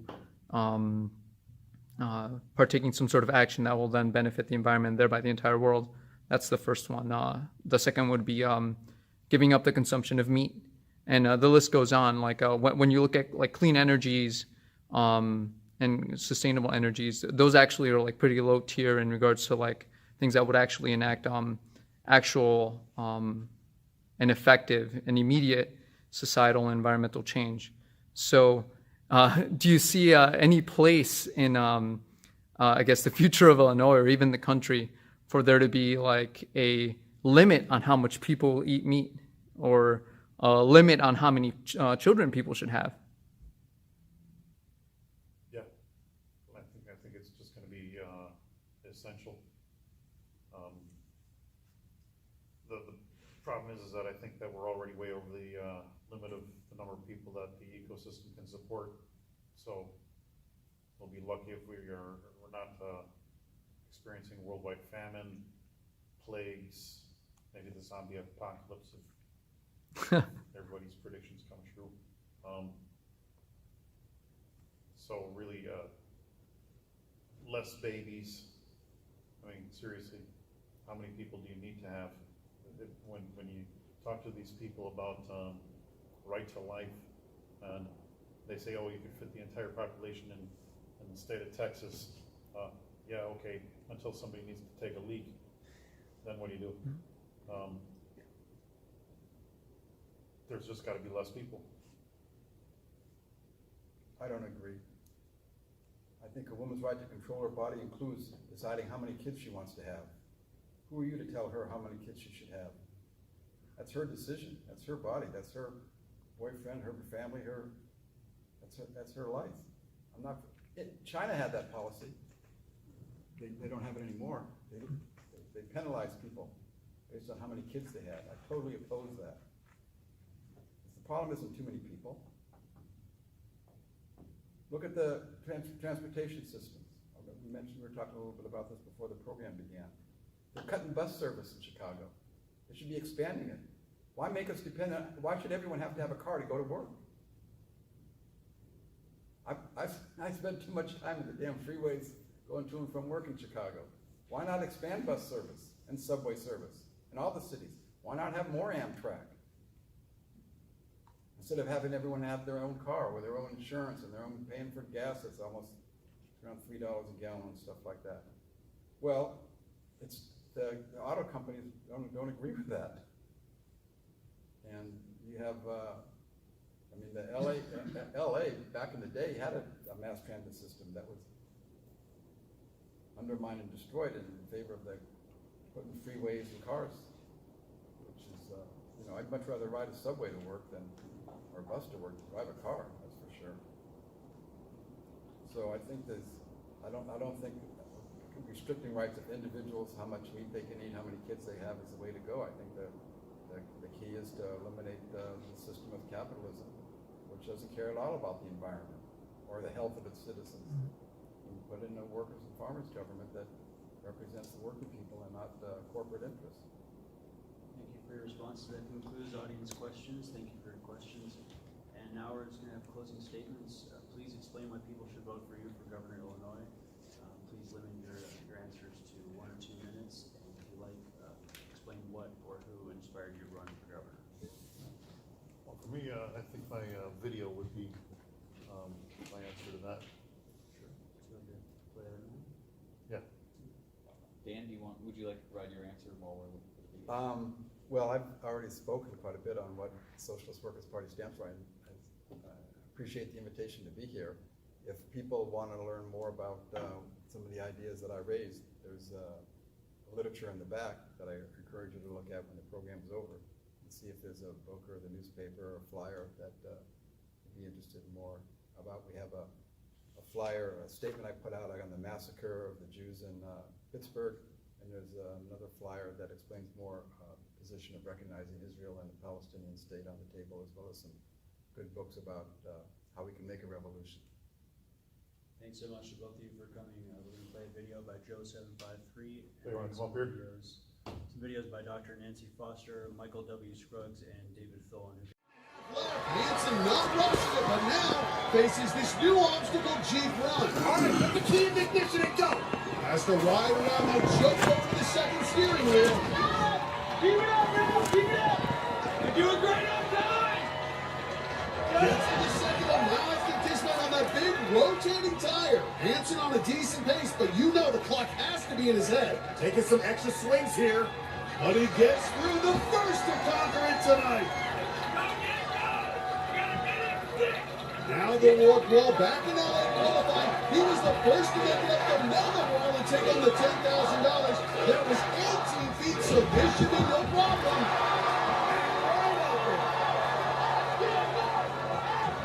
McCartney's getting this crowd going. Matt, he's slowing down some. Hanson will give us our first look at this balance obstacle, the razor beams.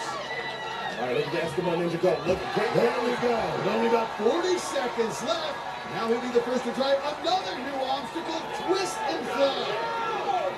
This can eat up a lot of time going back and forth. He needs to get going. Only about 30 seconds left. This is similar to the double twister we had in Minneapolis. Gotta get going. Keep in mind, he timed out 2 years ago. He needs to pick up the pace. Makes it to the second handles, and he can see the clock in front of him counting down. And now he's spun around, which means an extra swing. Hold on, Nick. Well, he's got to get high on his carbon, and he's down to about 10 seconds. Whoa! He's got to trust himself. Come on. Come on. 20 seconds to go. 3, put Tommy out. No! Dave Cummings, a repeat of 2 years ago. The Eskimo Ninja times out on stage 1, and that is going to haunt Nick Hanson for a year. Done. Right there. You have to be aware of the clock on stage 1. You need to allow about 30 seconds to get through this last obstacle. Hanson waited, and then those extra spins at the end.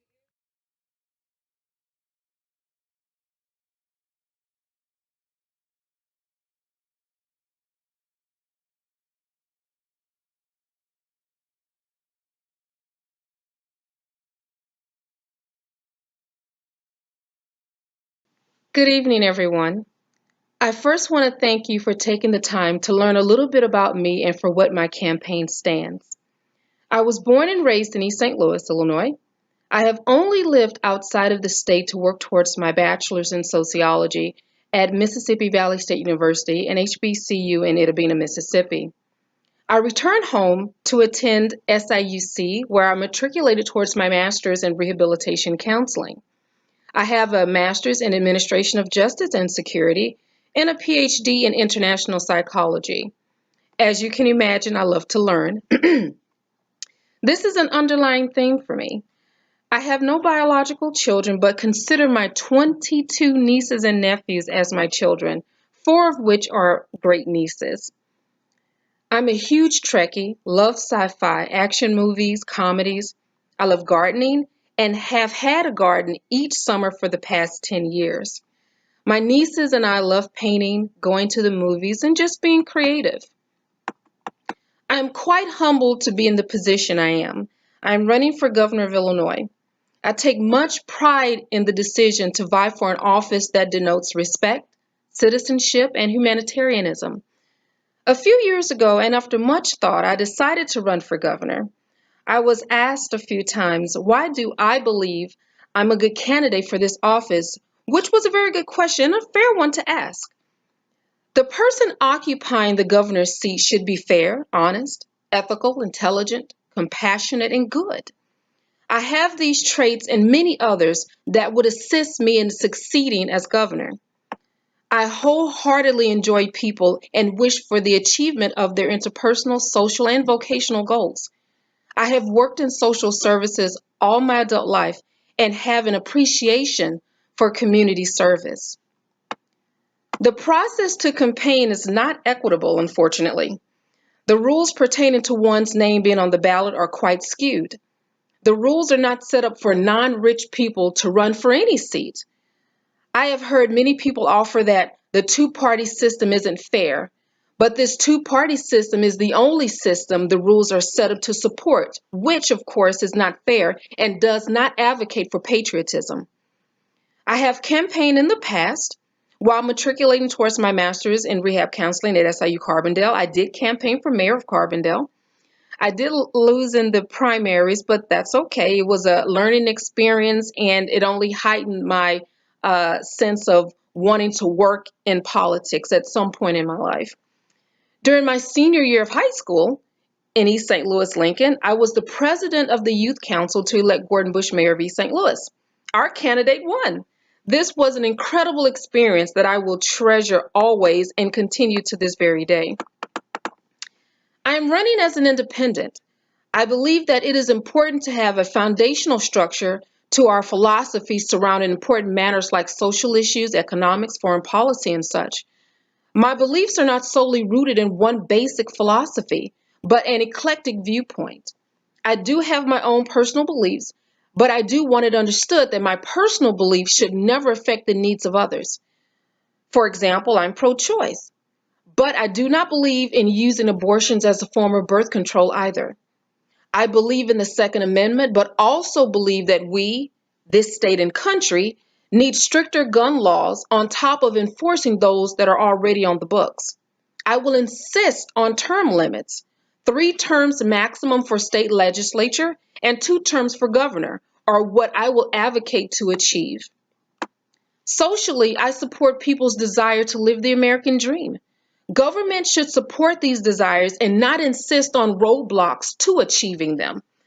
One such dream is voting. Law should not preclude a person, even a convicted felon, from voting in local, state, and federal elections. Once people have paid their debt to society, then welcoming those citizens back with all the usual perks should be given. This includes voting. Other issues I consider of great importance include race relations, especially between citizens and the police. I truly value the service our men and women in uniform provide to our varied communities. It is therefore highly important that the relationship is nurtured professionally and compassionately in keeping with patriotism. Further, I believe our criminal justice system needs an overhaul in its treatment of minorities specifically. Minimum sentencing laws should not be a course of action for those seeking compassion from our justice system. This in no way means leniency on career criminals, but taking into account mitigating circumstances for those who deserve leniency and compassion. Regarding our budget, our state government needs a complete and utter overhaul. We need to get away from the antiquated form of governing and embrace new ideas, new foundational methods to get work done. We need to streamline our process and protocols to ensure bureaucracy is not in the way of progress. And unfortunately, that's the case. We have built bureaucracy so large here in Illinois that the layers to get services for regular folk are so daunting that people don't want to access services at all. We need to return a lot of decision making back to our local offices, and we need to get away from believing that larger is better. Deregulation should be what we consider moving forward. I am quite confident that with adequate and necessary changes to the daunting bureaucracy, we can decrease spending substantially. I will request an audit of each department under the jurisdiction of the governor. This will afford me insight into expenditures to determine where additional streamlining needs to occur. We need a realistic picture of revenue and determine new avenues of revenue like recreational use of marijuana.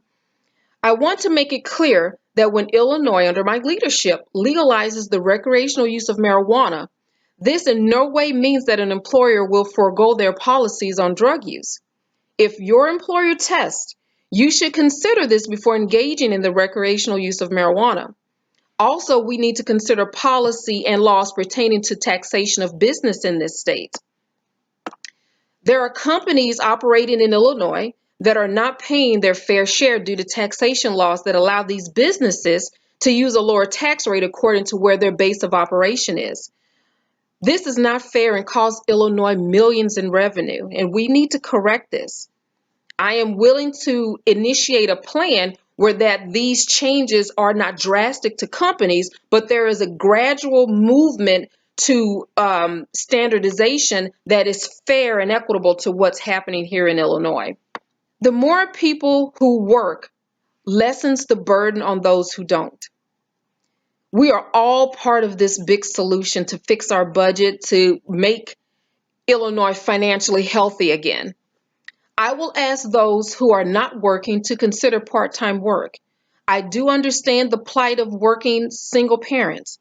Those with children who are school age should consider employment, which would help our state's financial growth. We are all part of the financial health of this great state. This is directed to everyone, no matter what point of the economic pendulum one falls. In closing, I want you to consider many things before voting. What have we previously done? What are we willing to do different? We have tried millionaires. We're about to consider a billionaire. And, we've considered independents and other party members. But what I want you to do is really dig deep and figure out, we need to make some drastic changes. And with those changes, if we're truly wanting different to happen, we need to think different, be radical, and make different moves when we vote. And I'm asking that you consider me as that radical move, as that shift that's needed for Illinois to move where it needs to be. Other states need to look at Illinois as the model for how they want to be. And we are nowhere near this yet, and we can't be, but we can. Vote me into office. Vote me as your next governor. I will not let you down. We can do this together. I implore you to make the decision that's in your heart. We can do this. Thank you so much.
Hello, everybody. My name is Reverend Michael W. Scruggs. Some people want to know why I'm running. It's time for a real change where a common man can run the country. Somebody who's been through the fire, been poor, had a little money, and a nobody. In other words, I'm saying we need a common man to run this country. Somebody who can multitask, who can provide jobs for you and places to stay, try to get food on your table. I'm not one who likes to talk about himself. I like to talk about you. I want to run for president so I can find out what you need before I become president and what you need after I become president of the United States. And I want to know what your community needs. I'm not trying to run each community, but I want to make sure that the necessities are there. I have been a vice president of a community college. I've been a teacher. I am a contractor. I'm a minister, ordained minister. I happen to be a Baptist minister. But we need to run this country the way that God wants it to be run. Now, secondly, we seem to be having trouble with other countries, and there's something that we can do about that. But we got to do whatever is necessary to make sure that our country is protected. In other words, we got to do something about to help the immigrants that are coming in, especially legitimate ones. We got to do something to help with the job situation. I'm a contractor, and I've been working since I was 7 years old, and I'm over 72 now. So I want you to consider giving me a chance to serve you. This will be a government for the people, by the people, and about the people. It's not one of these self-serving things. We have to run this country the way that God wants it to run. Now, some people say don't mix politics with religion. Well, that might be true. But let me ask you a question.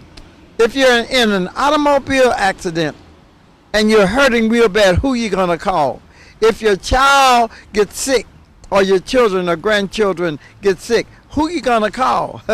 If you're in a war and you get shot in the helmet or in the leg, who are you gonna call? You're gonna call on God. So you might as well call on him now before it's too late.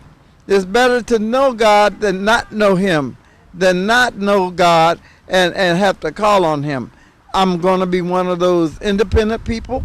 I used to be in a party until I found out that I turned some of them in for cheating people.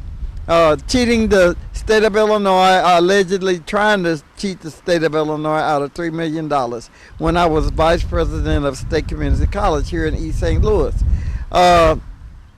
And I have been a teacher in District 189. I work with the Teamsters. I've worked for Local 688 Teamsters Union. I've done painting. Went to Bradley University in Peoria. Graduated with honors in vocational technical education. University of California, UCLA in community college administration. I got my master's at St. Louis U way back in the 60s. I'm probably trying to be old school with new school flavor. You know, old school because we have to, I believe that the children are our future. We have to teach them well and let them lead the way. Show them all the beauty that they possess inside and that we possess inside. You know, sometimes Hillary said years ago, it takes a community to raise children. It takes a whole country to raise children. And then we got to set an example. We got to get rid of this disease in America called racism. You know, look here, my thought on racism is, look here. If you buy, say, a Lincoln or a Ford or a Chevy or a Cadillac or something, or a Volkswagen, you want it to perform. It doesn't matter whether you buy a green one, a red one, a blue one, or that you want this vehicle to perform. If you had a Caterpillar or a John Deere, you want a bulldozer, you want it to push dirt. If you get on a certain train, you don't care what color the train is, you want it to take you where you want to go. So I want to take you, look here. That was when I was young, they had a song called I Was Born by the River in a Little Tent, and just like the river, I've been running ever since. Well, look here, I was born in St. Louis, Missouri, and I went to Bashan High School. And then from there, I went to Harris Teachers College, Bradley University, and got my master's at St. Louis U and UCLA, and got my postgraduate work at toward a doctorate at SIU Edwardsville. I might be old school, but then perhaps I can train you to do something. I'm kind of a veteran of urban wars. In other words, I've been teaching people about away from crime and evilness and ignorance. Do you know that some people cannot even get into the union because they don't know how to do math and algebra and geometry? They don't know square foot, cubic feet, cubic yards. They don't know how to read a ruler. Well, I can teach you that. I can also teach you how to use bulldozers and high lifts and bobcats and all kinds of track holes, and where you can make some real money. While the big dogs out there fighting, or the big people out there fighting, I want to be like the little dog that sneak in and get the votes. I need your financial support, and I need your votes. Vote for me, Reverend Michael W. Scruggs. It don't mean nothing, and it ain't that serious about me being a preacher. I've been bad. I've been out in the world. But now I'm trying to do some good before I die. Oh, come on and vote. Come out. Let us win this thing.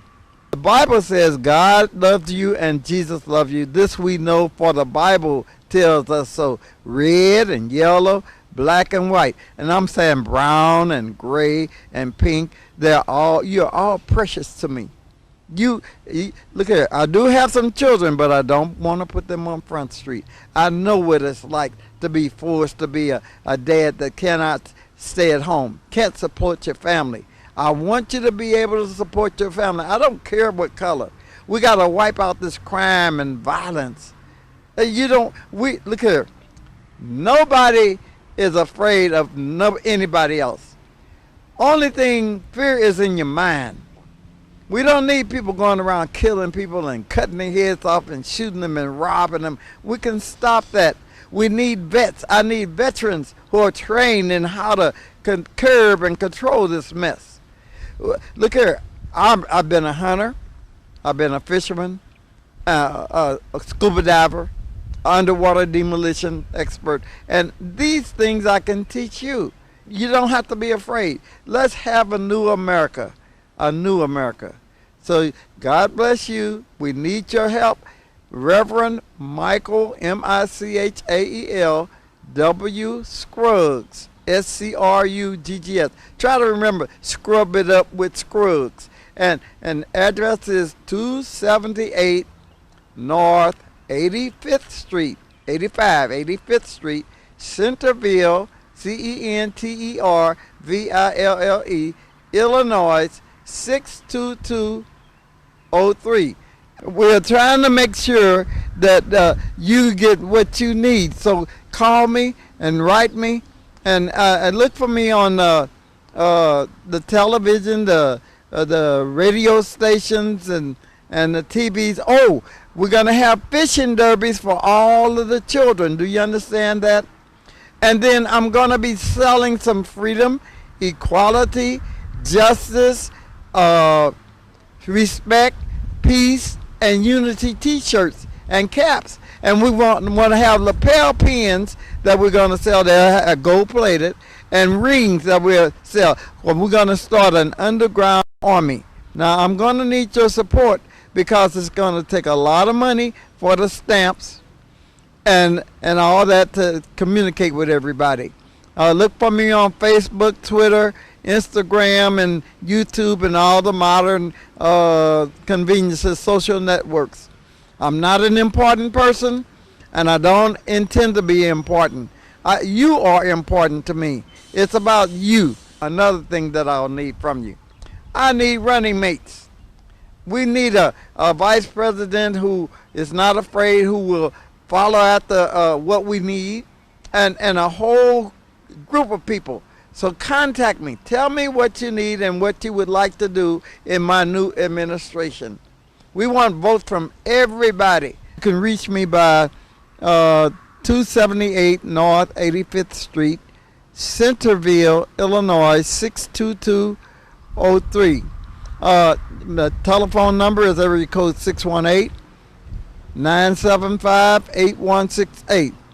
Now, I have some of these brochures that I'll send you about multitasking. Call me and write me. I'll entertain each letter that you send. And God bless you. Welcome to my friends at Real.com. I represent an organization that represents the truth. As I am able to tell you the truth as we see it today, I will be brave enough to stand up to Pritzker and Ronner or legislature, and together we will finally understand that power can only lead to our self-destruction. We have talked about this before in our other commercials and programs. The commercials are getting terrible. You should never insult someone's intelligence, no matter who they are. Either the people you are trying to reach or your competition. When you do, you are only degrading yourself and showing the people you are trying to reach who you really are deep down inside. The commercial that we wish to discuss with you today is the one where normal everyday homeowners come out and they say, enough is enough. Our property taxes are going up and our home value is going down. I can no longer afford to live in Illinois today. We, or I, or our organization, believes in a free society where we trust each other and work together without money, and we all share everything equally. Illinois is greedy and selfish, and the only reason you should leave Illinois is to move to a nicer environment and start over. When dealing with money, there will always be inflation. Where there is inflation, eventually there will be war. When dealing with money, there is no equation that will work. You always want what each other has. You always want what is valuable and rare. You always want more. Inflation is always wanting more. Supply and demand will always cause inflation. When inflation occurs, salaries go up because you will demand it. When that happens with your system, to pay for those added expenses is through property taxes. Inflation is when I bought my first car at $4,000 brand new. Now that same car costs $20,000. When I lived on my own, I had to move every 2 years because they would keep increasing the rent to the point where it's just easier to start over. Where I lived for several years, if you wanted to open up a business store, they would give you a nice contract for 5 years. Then to renew, you had to show your profits. Then they would double or triple your rent, depending on whether you could afford it or not.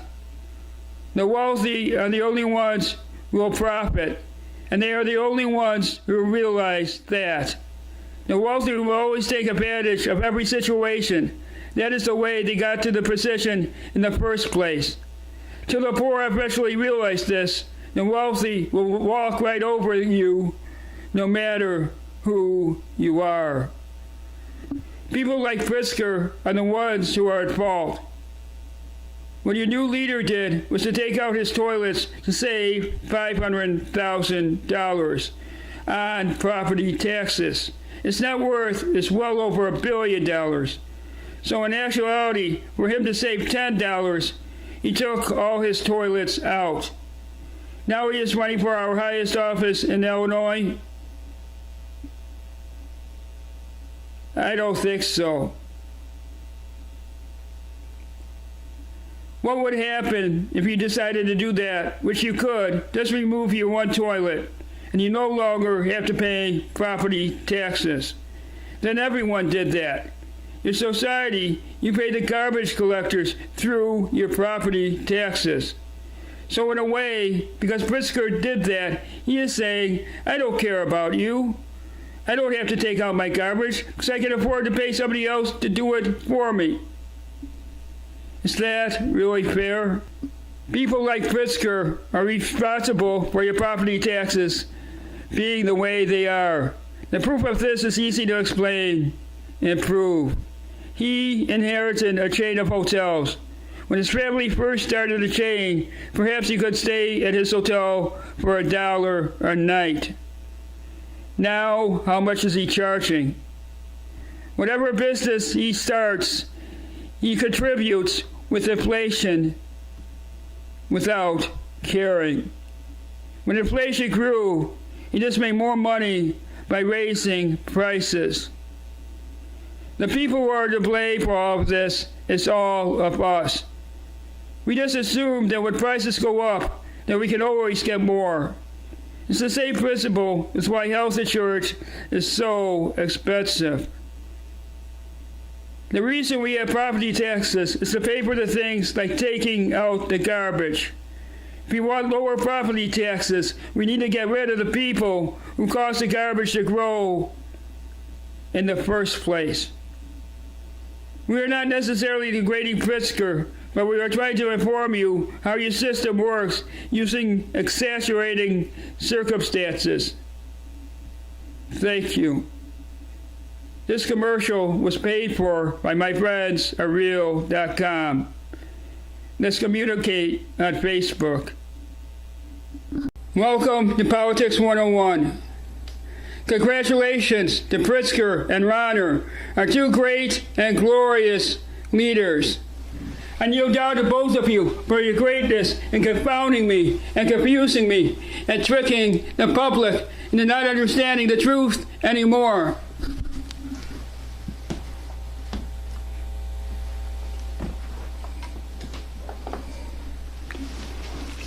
Congratulations to Illinois citizens. We are now, in my opinion, the worst state in this country when it comes to choosing our own leaders. We are a laughingstock, and everyone knows it. And no matter who we pick, there may be no one left for our next election.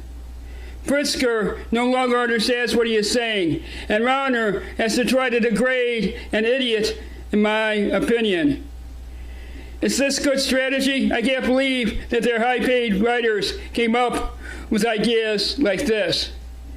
Is this the best that we are capable of doing? Rule number 1. When running for the highest office in our state, you cannot, repeat, cannot contradict yourself. While I was doing research on YouTube, I saw a news clip with J.B. Pritzker talking about a 1.5 cents mile tax on your car. The way it would be done is by putting a tracking device on your license plate that would track every place you would go. The news clip that I saw quoted him as saying, it is a fair tax and needs to be done. However, we have to look at all aspects before putting it in place. This was an exact quote by a news station on TV. Then, when Rauner stated that Pritzker supported this tax, Pritzker came out with a commercial saying he never said that, and that Rauner's only saying that because he is a failure, and failures always have to lie. In my opinion, this is the same thing as supporting the idea. He is just being very clever with his words, so if the public does not like it, he can retract his statements. In my opinion, this is twisting your words around to try to manipulate his audience. He was quoting Rauner and making a mistake. Watch it look bad. Do you want someone like this in the highest position in Illinois, controlling your income? It is up to you to decide. When you are the governor of Illinois, you cannot, repeat, cannot be a failure.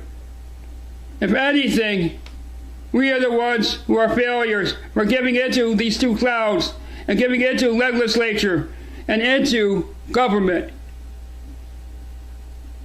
People, wake up. You think we only have two choices, and no matter who we pick, we are going to lose? We are doing what this country did with our presidential election, and we thought that power and money rule. We know how that is turning out. We are about to do it all over again with these two clowns. There are other options and choices. We can choose to ignore them, or we can wake up and look around. There are other candidates who actually care. I know, because I am one of them. When I drove to the other major counties, I learned that I am not alone in the fight. I am running because I can't stand what the human race is doing. I want to tell them that there are always alternatives to every situation. My name is David Tholin. I wish to be governor because I care about the human race and you. I want this to be a starting point of a new beginning for us, but that will take a lot of work and effort with all of us. Yelling and screaming back and forth, calling each other a liar, will never work. Let's grow up and act like adults. We can't let money and greed ruin our lives forever. We can't bow down to billionaires. We need to change. I want to live in a peaceful, tranquil world. However, that is only a dream.